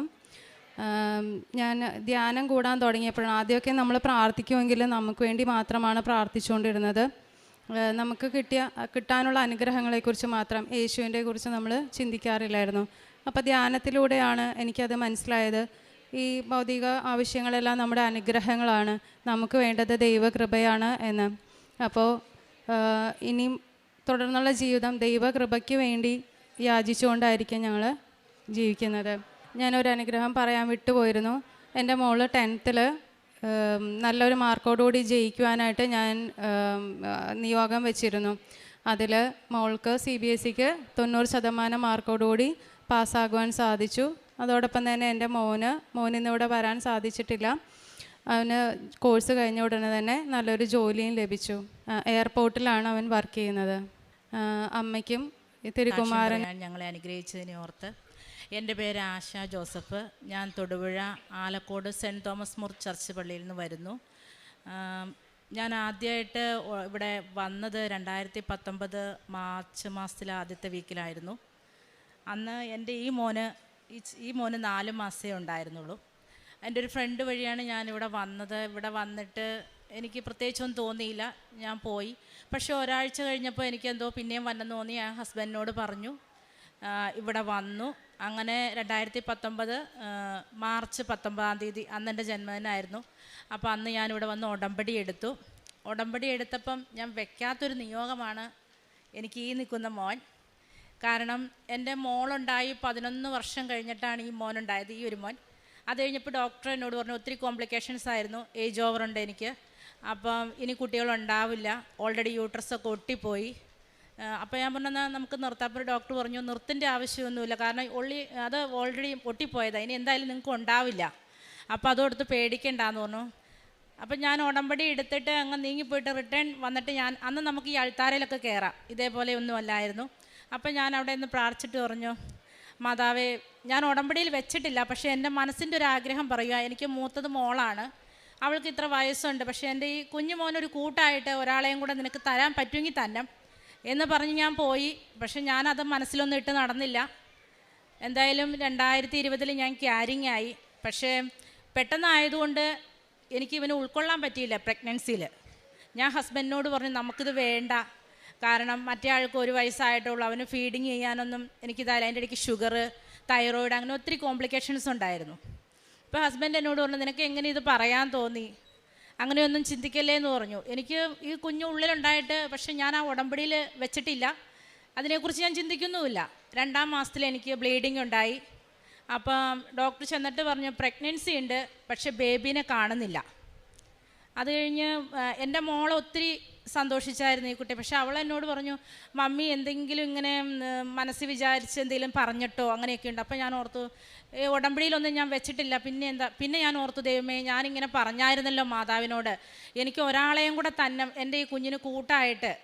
പിന്നെ എനിക്ക് ഭയങ്കര മനോവിഷമായിരുന്നു. പക്ഷേങ്കിൽ ആ 2 മാസം മുതൽ ഞാൻ ഇഞ്ചക്ഷനിലാണ് എൻ്റെ ഈ കുഞ്ഞിനെ വയറ്റിയിട്ടുകൊണ്ട് കിടന്നത്. മിക്ക ദിവസങ്ങളിലും ഹോസ്പിറ്റലിലായിരുന്നു, ഇവനെ നോക്കാൻ ആളില്ല. മോള് കൊറോണ ടൈം 10ാം ക്ലാസ്സിൽ പഠിക്കുന്നു, എന്ത് ചെയ്യണമെന്നൊന്നും ഞങ്ങൾക്ക് അറിയില്ലായിരുന്നു. 7-ാം മാസം ആയപ്പോഴത്തേക്കും വെളുപ്പിന് കൺട്രാക്ഷൻ തുടങ്ങി. ഹോസ്പിറ്റലിൽ ഞങ്ങളൊരു 7:30 ചെന്നു. ഡോക്ടർ പറഞ്ഞു വെയിറ്റ് ചെയ്യുക. വൈകിട്ട് 4:30 വരെ ഞാൻ ഈ കുഞ്ഞിനെ വേണ്ടാന്ന് വെച്ചതിൻ്റെ വേദന ഞാൻ അനുഭവിച്ചുകൊണ്ടിരിക്കുകയായിരുന്നു. ഒരു 10-15 മിനിറ്റ് ഇടവിട്ട് എനിക്ക് കൺട്രാക്ഷൻ വരും. ഡോക്ടർ പറഞ്ഞു നമുക്ക് മാക്സിമം നോക്കാം, പക്ഷേ ഇതാൾ പുറത്ത് വന്നു കഴിഞ്ഞാൽ നിങ്ങൾക്ക് കിട്ടുമോ ഇല്ലയോ എന്നൊന്നും ഉറപ്പില്ല. എന്നിരുന്നാലും എന്നോടത് പറഞ്ഞില്ല, ഹസ്ബൻഡിനോടാണ് പറഞ്ഞത്. ഒരു 4:30 ഓപ്പറേഷൻ ചെയ്തു, കുട്ടീനെ എടുത്തു. ഞാൻ കണ്ടില്ല. എന്നോട് പറഞ്ഞ ആൺകുട്ടിയെ കുഴപ്പമില്ല എന്ന് പറഞ്ഞു. 15 ദിവസം ഇവൻ ICUലായിരുന്നു. ഹാർട്ടിന് പ്രോബ്ലം ഉണ്ടായിരുന്നു. ആ വേദനയിലൊക്കെ ഞങ്ങൾ നടന്നു. പക്ഷേ ഞാൻ അപ്പോഴും ഇവിടെ വന്ന് സാക്ഷ്യം പറയാനൊന്നും ഒരു വില്ലിങ് അല്ലായിരുന്നു. ഉടമ്പടിയിൽ വെച്ച നിയോഗം അല്ലല്ലോ എന്ന് ഓർത്തു. 1.5 വയസ്സായപ്പോഴത്തേക്ക് ഇവന് ഹാർട്ടിന് വയ്യാതെയായി തുടങ്ങി. അപ്പം നമ്മൾ ഡോക്ടറെ കണ്ടു കഴിഞ്ഞപ്പം വാൽവ് ചുരുങ്ങുവാണ്, മാക്സിമം നോക്കാമെന്ന് പറഞ്ഞു. അന്ന് ഞാനിവിടെ കരഞ്ഞുകൊണ്ട് ആദ്യത്തെ ഉടമ്പടി എൻ്റെ കയ്യിൽ നിന്ന് നഷ്ടപ്പെട്ടും പോയി.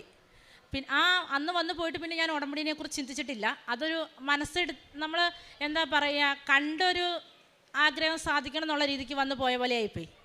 പിന്നെ ഞാൻ 2022 ഇവിടെ വന്നു, ഉടമ്പടി വീണ്ടും എടുത്തു. എൻ്റെ തെറ്റുകളെല്ലാം ഞാൻ മാതാവിനോട് ഏറ്റുപറഞ്ഞ് കരഞ്ഞ് ഞാൻ ആ ഉടമ്പടി പാലിച്ചു പോന്നു. ഇപ്പോൾ ഇവിടം വരെ എത്തി. ഇന്ന് 2026 ഇതിനിടയ്ക്ക് മോനൊരു ഓപ്പറേഷനൊക്കെ കഴിഞ്ഞു. പക്ഷെ കുഴപ്പമൊന്നുമില്ല, ആൾ നന്നായി പോകുന്നു. ഇവന് ഹാർട്ടിൻ്റെ പ്രശ്നവും ഇവനെ നോക്കാനുള്ള ബുദ്ധിമുട്ടും കാരണം എനിക്ക് മോളെ 10ാം ക്ലാസ് കഴിഞ്ഞപ്പം എൻ്റെ ഹസ്ബൻഡിൻ്റെ പെങ്ങളെ സിസ്റ്ററാണ്, അവരുടെ കെയർ ഓഫിൽ ഒരു ഹോസ്റ്റലിലേക്ക് മാറ്റേണ്ട വന്നു. നമ്മൾ മിക്ക ദിവസവും ഹോസ്പിറ്റലായുണ്ട്. പക്ഷേ മോള് വീട്ടിൽ നിന്ന് മാറിയപ്പോൾ അവൾക്കൊരു തോന്നലായി, മമ്മിക്ക് ഈ 2 കുഞ്ഞുങ്ങൾ വന്നപ്പം എന്നോടൊരു അകൽച്ചയായി. കാരണം അവളുടെ ഏജും അത്. അവളെന്നിട്ട് അവിടെ ചെന്ന് പഠിക്കില്ല, ആകെ ബുദ്ധിമുട്ടായി. അവർ പറഞ്ഞു നമുക്ക് ഈ കുട്ടീനെ അക്കോമഡേറ്റ് ചെയ്യാൻ പറ്റില്ല. ഞാൻ പിന്നെയും വന്ന് മാതാവിനോട് കരഞ്ഞ് പ്രാർത്ഥിച്ചു, അമ്മേ എന്തൊരവസ്ഥയാണ്. കാരണം 10ാം ക്ലാസ് ഫുൾ A+ ഉണ്ട്. ഞങ്ങൾക്ക് സാമ്പത്തികമായിട്ട് വളരെ പിന്നോക്കം നിൽക്കുന്ന ഫാമിലിയാണ്. ഇവളെ എങ്ങനെയെങ്കിലും ജർമ്മനും പഠിപ്പിക്കണം. പക്ഷേ ഇവൾ പഠിക്കുകയില്ല. എങ്ങനെയാണോ എന്തായാലും എൻ്റെ പ്രാർത്ഥന മാതാവ് കേട്ടു. പിന്നെ ഞാൻ പറഞ്ഞു, മോളെ നീയാ നമ്മുടെ വീടിൻ്റെ ഒരു പ്രതീക്ഷ, അത് കളയരുത്. അവളെന്തായാലും കുഞ്ഞിൻ്റെ കാര്യങ്ങളൊക്കെ പറഞ്ഞു. എൻ്റെ പേരിലായിരിക്കാം ആൾ നന്നായിട്ട് പഠിച്ചു. കൂടെ മാതാവിൻ്റെ കൃപയുണ്ടായിരുന്നു. +2 ഫുൾ A+ഓടുകൂടി പാസ്സായി. ആ എക്സാം എഴുതിയിരിക്കുന്ന ടൈമിൽ തന്നെ നമ്മുടെ അരമനയിൽ നിന്ന് ആ സമയത്തൊരു ഓർഡർ വന്നു, സാമ്പത്തികമായിട്ട് പിന്നോക്കം നിൽക്കുന്ന മക്കൾക്ക് 75% മാർക്കുണ്ടെങ്കിൽ ജർമ്മൻ ഫ്രീ ആയിട്ട് പഠിപ്പിക്കാമെന്ന്. അവൾ +2ൻ്റെ എക്സാം കഴിഞ്ഞു വന്നതേ തന്നെ ജർമ്മൻ പഠിക്കാൻ കയറുമായിരുന്നു. ഇപ്പോൾ ജർമ്മൻ്റെ B2ൻ്റെ 3 മൊഡ്യൂൾ കിട്ടി. ആളവിടെ ഇപ്പോൾ 4-5 മാസമായിട്ട് എറണാകുളത്ത് പഠിപ്പിച്ചുകൊണ്ടിരിക്കുന്നു. അടുത്ത എക്സാമിനായിട്ട് റെഡി ആയിട്ടിരിക്കുന്നു. ഫെബ്രുവരിയിൽ അവൾക്ക് എക്സാമാണ്. അങ്ങനെ മാതാവ് അവിടെയും എന്നെ അനുഗ്രഹിച്ചു. പിന്നെയുള്ളത് 10 വർഷമായിട്ട് ഹസ്ബൻഡിൻ്റെ വീട് വിൽക്കാനിട്ടേക്കുമായിരുന്നു. നമ്മൾ റെൻ്റ് ഹൗസിലാണ് താമസിച്ചുകൊണ്ടിരുന്നത്. അപ്പോൾ ആ വീട് വിൽക്കാനായിട്ട് ഒത്തിരി തടസ്സങ്ങൾ. ഇതിനിടയിൽ ഞാൻ പുറത്തേക്ക് പോകാനായിട്ട് പാസ്പോർട്ടൊക്കെ എടുത്തു. കുഞ്ഞിന് ഹെൽത്ത് ഇഷ്യൂ ഉണ്ട്, മോളുടെ കാര്യം, ഈ 3 മക്കളെ ഹസ്ബൻഡിന് മുന്നോട്ട് കൊണ്ടുപോകാൻ ഭയങ്കര പാട്, ഞാനില്ലാതെ പറ്റില്ല. പക്ഷേ എന്ത് വന്നാലും എങ്ങനെയെങ്കിലും വിദേശത്തേക്ക് പോകണം എന്നുള്ളത് എനിക്ക് ഭയങ്കര ഒരു ആഗ്രഹമായിരുന്നു. ഞാൻ ഇറ്റലിക്ക് പോകാനും അവിടെ ഇവിടെയൊക്കെ പോകാൻ 2-3 പ്രാവശ്യം വെച്ചു. ഒത്തിരി പൈസ നമ്മുടെ നഷ്ടപ്പെട്ടതല്ല, നമുക്ക് പോകാൻ സാധിച്ചില്ല. പിന്നെ ഞാനിവിടെ വന്ന് മാതാവിനോട് പറഞ്ഞു, അമ്മേ നിനക്ക് മനസ്സുണ്ടെങ്കിൽ എനിക്ക് എൻ്റെ ഈ പാസ്പോർട്ടിൽ ഒരു വിസിറ്റ് വിസയെങ്കിലും എനിക്ക് അടിച്ചു താ. കാരണം ഞാനിത് എടുത്തു വെച്ചതിന് ഒരു സന്തോഷമെങ്കിലും നീ എനിക്ക് താ. എനിക്കറിയാം എൻ്റെ കുഞ്ഞിന് ഇത്രയും പ്രശ്നമുള്ള കാരണമായിരിക്കും എന്നെ വിടാത്തത്. സമാധാനിക്കാം എന്നോർത്തിരുന്നു. അപ്പോഴാണ് എൻ്റെ ഫ്രണ്ട് വഴി പ്രിയനെ ഞാൻ പരിചയപ്പെടുന്നത്. പ്രിയ പറഞ്ഞു, ചേച്ചിക്ക് പുറത്തേക്ക് വന്നെന്നുണ്ടെങ്കിൽ വാ വിസിറ്റ് അടിച്ച് പോരെ, ഞാൻ ഹെൽപ്പ് ചെയ്യാമെന്ന് പറഞ്ഞു. അങ്ങനെ ഞാൻ അബുദാബിക്ക് പോയി 3 മാസത്തേക്ക്. ഞാൻ പോയ ടൈമിലൊന്നും എൻ്റെ കുഞ്ഞിന് ഒരു കുഴപ്പമില്ലായിരുന്നു. മോളാണ് ഈ 2 മക്കളെ നോക്കിയത്. മാതാവ് ഇവരുടെ കൂടെ തന്നെ ഉണ്ടായിരുന്നു. അവിടെ വെച്ച് പലപ്പോഴും മാതാവിൻ്റെ സാന്നിധ്യം എൻ്റെ കൂടെ ഉണ്ടായിരുന്നു. കാരണം ഞാൻ എൻ്റെ പേരൻസ് എന്നിൽ നിന്ന് എൻ്റെ സഹോദരങ്ങൾ തമ്മിലുണ്ടായൊരു തെറ്റിദ്ധാരണയുടെ പേരിൽ മിണ്ടില്ലായിരുന്നു. അപ്പോൾ എൻ്റെ കുഞ്ഞുങ്ങളെ നോക്കാനായിട്ട് ആരുമില്ല. ഹസ്ബൻഡും ഈ 3 മക്കളും തന്നെയാണ് വീട്ടിലുള്ളത്. ഇവനൊരു പനി വന്നത്തെ തന്നെ രാത്രി ഞാൻ മോള് വിളിക്കും, മമ്മി കൊച്ചിന് വയ്യ, എന്താ ചെയ്യേണ്ടത്? കാരണം ഇവന് ഹാർട്ടിന് പ്രശ്നമുള്ള കാരണം ശ്വാസം മുട്ടുണ്ടാവും, വന്നു കഴിഞ്ഞാൽ നമുക്ക് ഓക്സിജൻ സപ്പോർട്ട് കൊടുക്കാതെ വയ്യ. അപ്പോൾ ഞാൻ പറയും, മോനെ മമ്മി മെഡിസിൻ എല്ലാം എടുത്തു വെച്ചിട്ടുണ്ട്, മോൻ അതനുസരിച്ച് കൊടുത്തോ. അങ്ങനെ നമ്മൾ അപ്പോഴും എനിക്ക് പ്രിയയും ഒക്കെ നല്ല സപ്പോർട്ടായിരുന്നു. അതിനിടയ്ക്ക് അതാണ് എനിക്ക് എൻ്റെ വിസിറ്റ് പാസ്പോർട്ട്. ആ പാസ്പോർട്ടിൽ അങ്ങനെ വിസിറ്റ് അടിച്ച് എനിക്ക് പോയി വരാൻ സാധിച്ചു. അതുപോലെ തന്നെ അവിടെ വെച്ചിട്ട് പ്രിയനെ എൻ്റെ ഫ്രണ്ട് മിനി വഴിയാണ് പരിചയപ്പെട്ടത്. അപ്പോൾ പ്രിയയ്ക്ക് ജോലിയിൽ ഒത്തിരി പ്രശ്നങ്ങളും പ്രഷറും ഒക്കെ ഉണ്ടായിരുന്നു. അപ്പോൾ എന്നോട് പറഞ്ഞു, അപ്പോൾ ഞാൻ പറഞ്ഞു, പ്രിയ എൻ്റെ കയ്യിലൊരു മാതാവുണ്ട്, കൃപാസന മാതാവിൻ്റെ ഒരു ഫോട്ടോയുണ്ട്, ഞാൻ തരാം. അതേപോലെ പ്രാർത്ഥിക്കാനുള്ള ഒരു പ്രത്യക്ഷീകരണ പുസ്തകവും തരാം, മോൻ ഓൺലൈനിൽ ഉടമ്പടി എടുക്കുക, അപ്പം നിൻ്റെ പ്രശ്നങ്ങളെല്ലാം മാറും. ഞാൻ എന്നോട് ആരെന്ത് പറഞ്ഞാലും എനിക്ക് പറ്റുന്ന രീതിക്കെല്ലാം ഞാൻ അവർക്ക് വേണ്ടി പ്രാർത്ഥിക്കും. എനിക്ക് എന്നിലേക്കുള്ള കൂടുതലായിട്ട് ഞാൻ മറ്റുള്ളവർക്ക് വേണ്ടിയിട്ടായിരുന്നു പ്രാർത്ഥിച്ചുകൊണ്ടിരുന്നത്. പലരും എന്നെ കളിയാക്കിയിട്ടുണ്ട്, ചേച്ചി കൃപാസന മാതാവിൻ്റെ കാര്യം പറയില്ല, എൻ്റെ ചേച്ചിയുടെ കാര്യങ്ങൾ എന്ത് ഒന്നും നടക്കാത്തതെന്ന്. ഞാൻ പറഞ്ഞു, എൻ്റെ കാര്യങ്ങളെല്ലാം ഞാൻ ഓരോ പ്രാവശ്യം വരുമ്പോൾ ഇവിടെ എഴുതി വെക്കുന്നുണ്ട്, ഉടമ്പടിയിൽ കൊടുക്കുന്നുണ്ട്. പിന്നെ ഞാൻ അതേക്കുറിച്ച് ചിന്തിച്ചിട്ടില്ല. ഹസ്ബൻഡാണേലും പറയായിരുന്നു, എന്തുകൊണ്ടാണ് നമ്മൾ വീട് വിൽക്കാനിട്ടിട്ട് ഇതുവരെ നടക്കാത്തത്. അതിൻ്റെ പേരിൽ ഞാനിവിടെ വന്ന് അച്ഛനെ കണ്ട് പ്രാർത്ഥിച്ചു. പക്ഷെ തന്ന കാശ് രൂപ എൻ്റെ കയ്യിൽ നിന്ന് പോയി. വീട്ടിൽ ചെന്ന് ഞാൻ ജീവിതത്തിൽ ശരിക്കും പറഞ്ഞാൽ മനസ്സ് നൊന്ത് കരഞ്ഞത് ആ ഉടമ്പടി ആ കാശ് രൂപം നഷ്ടപ്പെട്ടു പോയപ്പോഴും എൻ്റെ കുഞ്ഞിൻ്റെ സർജറി ടൈമിലുമായിരുന്നു. ആ കാശ് രൂപം പോയ അന്ന് തന്നെ ഞാൻ ഇങ്ങോട്ടേക്ക് വിളിച്ചപ്പോൾ ഞാൻ പറഞ്ഞു, എൻ്റെ കയ്യിൽ നിന്ന് അത് പോയിട്ടില്ല, ഞാൻ ഇവിടെ വെച്ച് തന്നെ എൻ്റെ ഫയലിൽ വെച്ചാൽ, പക്ഷേ അത് മിസ്സിങ്. അപ്പോൾ ഇവിടുത്തെ ആ ചേച്ചി എന്നോട് ചോദിച്ചു, ശുശ്രൂഷയുള്ള ചേച്ചി ഫോൺ എടുത്തിട്ട് എന്നോട് ചോദിച്ചു, മോളെ ആരുടെ പേരിലാണ് വസ്തു? ഞാൻ പറഞ്ഞു ഹസ്ബൻഡിൻ്റെ പേരിലാണ്.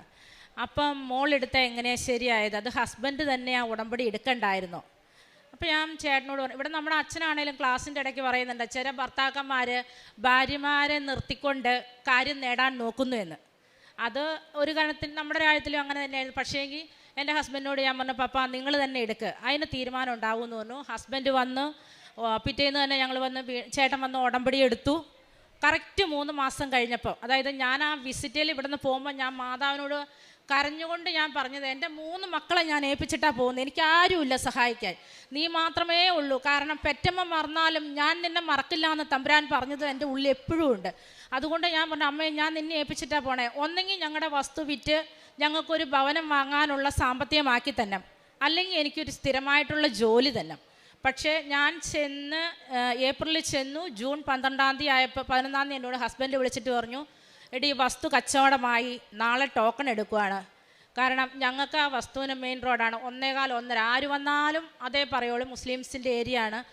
പക്ഷേ ഞങ്ങൾക്കത് 2 ലക്ഷം രൂപയ്ക്ക് സെൻറ്റിന് കച്ചവടമായി. അത്യാവശ്യം നല്ലൊരു എമൗണ്ട് നമുക്ക് കിട്ടി. അങ്ങനെയും തമ്പുരാൻ നമ്മളെ അനുഗ്രഹിച്ചുകൊണ്ടിരിക്കുന്നു. പിന്നെ എൻ്റെ പേരൻസ് അവർ മിണ്ടില്ല എന്ന് ഞാൻ പറഞ്ഞിരുന്നു. ഡിസംബർ 7-ാം തീയതി മാതാവിൻ്റെ പ്രത്യക്ഷീകരണത്തിൻ്റെ അന്ന് ഈ 25-ൽ എൻ്റെ ഈ മോൻ ഹോസ്പിറ്റലിൽ അഡ്മിറ്റായിരുന്നു പനിയായിട്ട്. അപ്പോൾ ചേട്ടൻ ഇങ്ങോട്ട് പോന്നു, ആരുമില്ല. പെട്ടെന്ന് അമ്മ എന്നെ വിളിച്ചു, മോനെ നിങ്ങൾ ഏത് ഹോസ്പിറ്റലിലാണ്? ഞാൻ പറഞ്ഞു തൊടുപുഴ ഇന്ന ആശുപത്രിയിലാണ്. അപ്പോൾ ആയിക്കോട്ടെ, അമ്മ ഒരു പൊതി ചോറുമായിട്ട് വരണ്ടെന്ന് പറഞ്ഞു. എനിക്ക് ഭയങ്കര സന്തോഷമായിപ്പോയി. കാരണം ഞാൻ അമ്മ മാതാവിനോട് എന്നും പറയുമായിരുന്നു, ഒരു തെറ്റിദ്ധാരണയുടെ പേരിൽ എൻ്റെ മാതാപിതാക്കൾ എന്നോട് അകന്നിരിക്കുന്നത്. പക്ഷേ എൻ്റെ ആങ്ങളുടെ വൈഫ് വഴി അവരുടെ വിശേഷങ്ങളെല്ലാം ഞാൻ അറിയുമായിരുന്നു. അവർ വിളിക്കാതെ മിണ്ടാതെ ഇരിക്കുമ്പോൾ ഒരവസ്ഥ. കാരണം ഞാനും ഒരു അമ്മ, എൻ്റെ കുഞ്ഞുങ്ങളിട്ട് ഞാൻ മാറി നിന്നപ്പോൾ ആ വേദന എത്രത്തോളം ഉണ്ടെന്ന് എനിക്ക് മനസ്സിലായത്. അത് കഴിഞ്ഞ് ഞാൻ ഓർത്ത അമ്മ മാത്രമേ ഉള്ളൂ എന്ന്. പക്ഷേ കയറി വന്നപ്പോൾ ചാച്ചനും ഉണ്ടായിരുന്നു. എനിക്ക് ഭയങ്കര സങ്കടമായിപ്പോയി. ഇന്ന് ഒരു ദിവസം പോലും എന്നെ വിളിക്കാതെ അവരിയ്ക്കില്ല. ഞാൻ എൻ്റെ വീട്ടിൽ ഏറ്റളയത്. സഹോദരങ്ങൾ തമ്മിലുണ്ടായ ചെറിയൊരു ഇഷ്യൂവിൻ്റെ പേരിലാണ് അവർ നമ്മളെ മാറ്റി നിർത്തിയത്. പക്ഷേ ഞാൻ അതിന് അമ്മ മാതാവിനോട് ഒത്തിരി നന്ദി പറയാം. ഞാൻ മറ്റെല്ലാം മറന്നിട്ട് ഞാൻ പറയുന്നത്, എൻ്റെ പേരൻസിന് എനിക്ക് തന്നെ. കാരണം എൻ്റെ ഹസ്ബൻഡിന് അമ്മയും അപ്പനും ഇല്ല, ഞങ്ങൾക്ക് അവരേ ഉള്ളൂ. മറ്റാരൊക്കെ ഉണ്ടെങ്കിലും നമുക്ക് ജന്മം നൽകിയ കാരണവന്മാർ നമ്മളെ പിരിഞ്ഞിരിക്കുക എന്ന് പറഞ്ഞൊരു വല്ലാത്തൊരവസ്ഥയാണ്. അതെല്ലാം എനിക്ക് മാതാവ് നേടിത്തന്നു. പിന്നെ എന്താ പറയാന്ന് എനിക്ക് അറിയില്ല. കാരണം ഇവിടെ വന്നപ്പോൾ ഞാൻ എഴുതിയതൊക്കെ ഞാൻ മറന്നുപോയി. ഇപ്പം എൻ്റെ ഉള്ളിൽ വന്നതൊക്കെയാണ് ഞാൻ പറഞ്ഞത്. ഇനിയും അമ്മ എനിക്ക് ഒത്തിരി അനുഗ്രഹങ്ങൾ തള്ളുന്നു. അതേപോലെ ഇവിടെ ഇരിക്കുന്ന ഓരോ മക്കളോടും എനിക്ക് ഒന്നേ പറയാനുള്ളൂ, ഞാനൊരു കാലത്ത് ഉടമ്പടി ഉഴപ്പിയ ആളാണ്. അന്ന് ഞാൻ ഒത്തിരി മനോവേദന അനുഭവിച്ചു. ഒരിക്കലും നിങ്ങൾ ഉടമ്പടി വെച്ചേക്കുന്ന നിയോഗങ്ങൾ നടക്കില്ല എന്ന് പ്രതീക്ഷിക്കരുത്. നടക്കും. ആരൊക്കെ നമ്മളെ തളർത്താൻ നോക്കിയാലും നമ്മൾ അതിനെല്ലാം തരണം ചെയ്ത് മുന്നോട്ട് പോകും. അതുപോലെ തന്നെ പ്രേക്ഷിത വേലയായിട്ട് ഞാൻ ചെയ്യുന്നത്, പത്രം കിട്ടുമ്പോൾ തന്നെ ഇവിടെ നിന്ന് ഇറങ്ങുമ്പോൾ തന്നെ നമ്മൾ വണ്ടിയിലിരുന്നത് പ്രാർത്ഥിച്ച് പോണ വഴിക്ക് ഈ 2 മക്കളും വഴക്കാ പേപ്പർ കൊടുക്കാനായിട്ട്. ഞങ്ങൾ പോണ വഴിക്ക് തന്നെ എല്ലാം തന്നെ കൊടുത്തിരുന്നു. നമ്മുടെ വീടിൻ്റെ അടുത്ത് 2-3 വീടുകൾക്ക് മാത്രം വെച്ചിട്ട് ബാക്കി എല്ലാം കൊടുത്ത് തീർത്തിട്ടേ ഞങ്ങൾ വീട്ടിൽ കയറാറുള്ളൂ, എത്ര വൈകിയാലും. അതുപോലെ തന്നെ എൻ്റെ ഹസ്ബൻഡിന് കൂലിപ്പണിയാണ്. കിട്ടുന്നതിന് ഒരു വീതം മാറ്റി വെച്ചിട്ട് മാസത്തിൽ അത് നമ്മൾ അർഹതപ്പെട്ടവർക്ക് ഒന്നെങ്കിൽ അരിയും അതിനകത്ത് ഒരു വീട്ടിലേക്ക് വേണ്ടുന്ന എല്ലാ സാധനങ്ങളും വെച്ച് അങ്ങനെ ഒരു കിറ്റായിട്ട് കൊടുക്കും. അല്ലെങ്കിൽ കല്യാണ ആവശ്യങ്ങൾക്കായിട്ടോ അല്ലെങ്കിൽ മെഡിസിൻ അങ്ങനെ രോഗികളായിട്ടുള്ളവരെ കണ്ടെത്തി അതങ്ങനെ കൊടുക്കുന്നതിനൊരു കാരണമുണ്ട്. എൻ്റെ ഈ കുഞ്ഞിൻ്റെ ട്രീറ്റ്മെൻറ്റിന് അത്യാവശ്യം നല്ലൊരു എമൗണ്ട് നമ്മളെ ആരും സഹായിക്കാനില്ലായിരുന്നു. പക്ഷേ പല കരങ്ങളിൽ നിന്നും ഞങ്ങൾ അറിയാതെ തന്നെ ലക്ഷങ്ങൾ ഞങ്ങൾക്ക് വന്നു. ഇവൻ്റെ ആവശ്യത്തിനുള്ള പൈസയൊന്നും ഞങ്ങൾക്ക് ഒരിടത്തും തളർന്ന് നിൽക്കേണ്ട വന്നില്ല. കാരണം ഞാൻ ഇത്രയും പറയുള്ളൂ, അമ്മേ എൻ്റെ അവസ്ഥ നിനക്കറിയാലോ, അത് ഏൽപ്പിച്ച് തരുമോ, കൂടുതലൊന്നും ഞങ്ങൾക്ക് പറയാനില്ല എന്ന്. ഒരിടത്ത് നമ്മുടെ ബന്ധുക്കളും സ്വന്തക്കാരും അല്ല അന്ന് കൂടെ, പുറമേ ഉള്ള ഞാൻ അറിയാത്ത നാട്ടിലുള്ളവർ ഒത്തിരി പേരെ എടുത്ത് പറയാം. ഓരോരുത്തരുടെയും പേര് പറഞ്ഞിട്ടുണ്ടെങ്കിൽ അത് സാധിക്കില്ല. അതുകൊണ്ട് എല്ലാവരും ഈ സമയത്ത് ഞാൻ അമ്മയുടെ സന്നിധിയിലേക്ക് സമർപ്പിക്കുകയാണ്. പിന്നെ പ്രത്യേകമായിട്ട് ജോസഫച്ചനെയും ഇവിടെ ശുശ്രൂഷ ചെയ്യുന്ന ഓരോ മക്കളെയും സമർപ്പിച്ച് പ്രാർത്ഥിക്കുന്നു. ഇനിയിപ്പോൾ ഇത് പ്രിയയാണ്. പ്രിയയുടെ കാര്യം പ്രിയ പറയുവേ. അമ്മയ്ക്കും തിരുകുമാരനോടും 1000 നന്ദി പറയുന്നു. ഞാനും ചേച്ചിയെ പരിചയപ്പെടുന്നത് UAE വന്നപ്പോഴാണ്. ഞാൻ ആദ്യമായിട്ടാണ് ഇവിടെ വരുന്നത്. ആദ്യം തന്നെ ആൾക്കാരെ കയറുകയും ചെയ്തു. ഓൺലൈൻ ഉടമ്പടി എടുത്ത ജൂലൈയിലാണ് എൻ്റെ ജോലിയുടെ ഒരു പ്രശ്നമായിട്ട്. എനിക്ക് അമ്മ അനുഗ്രഹിച്ച് സെപ്റ്റംബർ 15 ആയപ്പോഴത്തേക്കും എനിക്ക് നല്ലൊരു ജോലി UAE തന്നെ കിട്ടി. അതാണ് എനിക്ക് സാക്ഷിയായിട്ട് പറയാനുള്ളത്. എല്ലാത്തിനും നന്ദി. മാതാവ്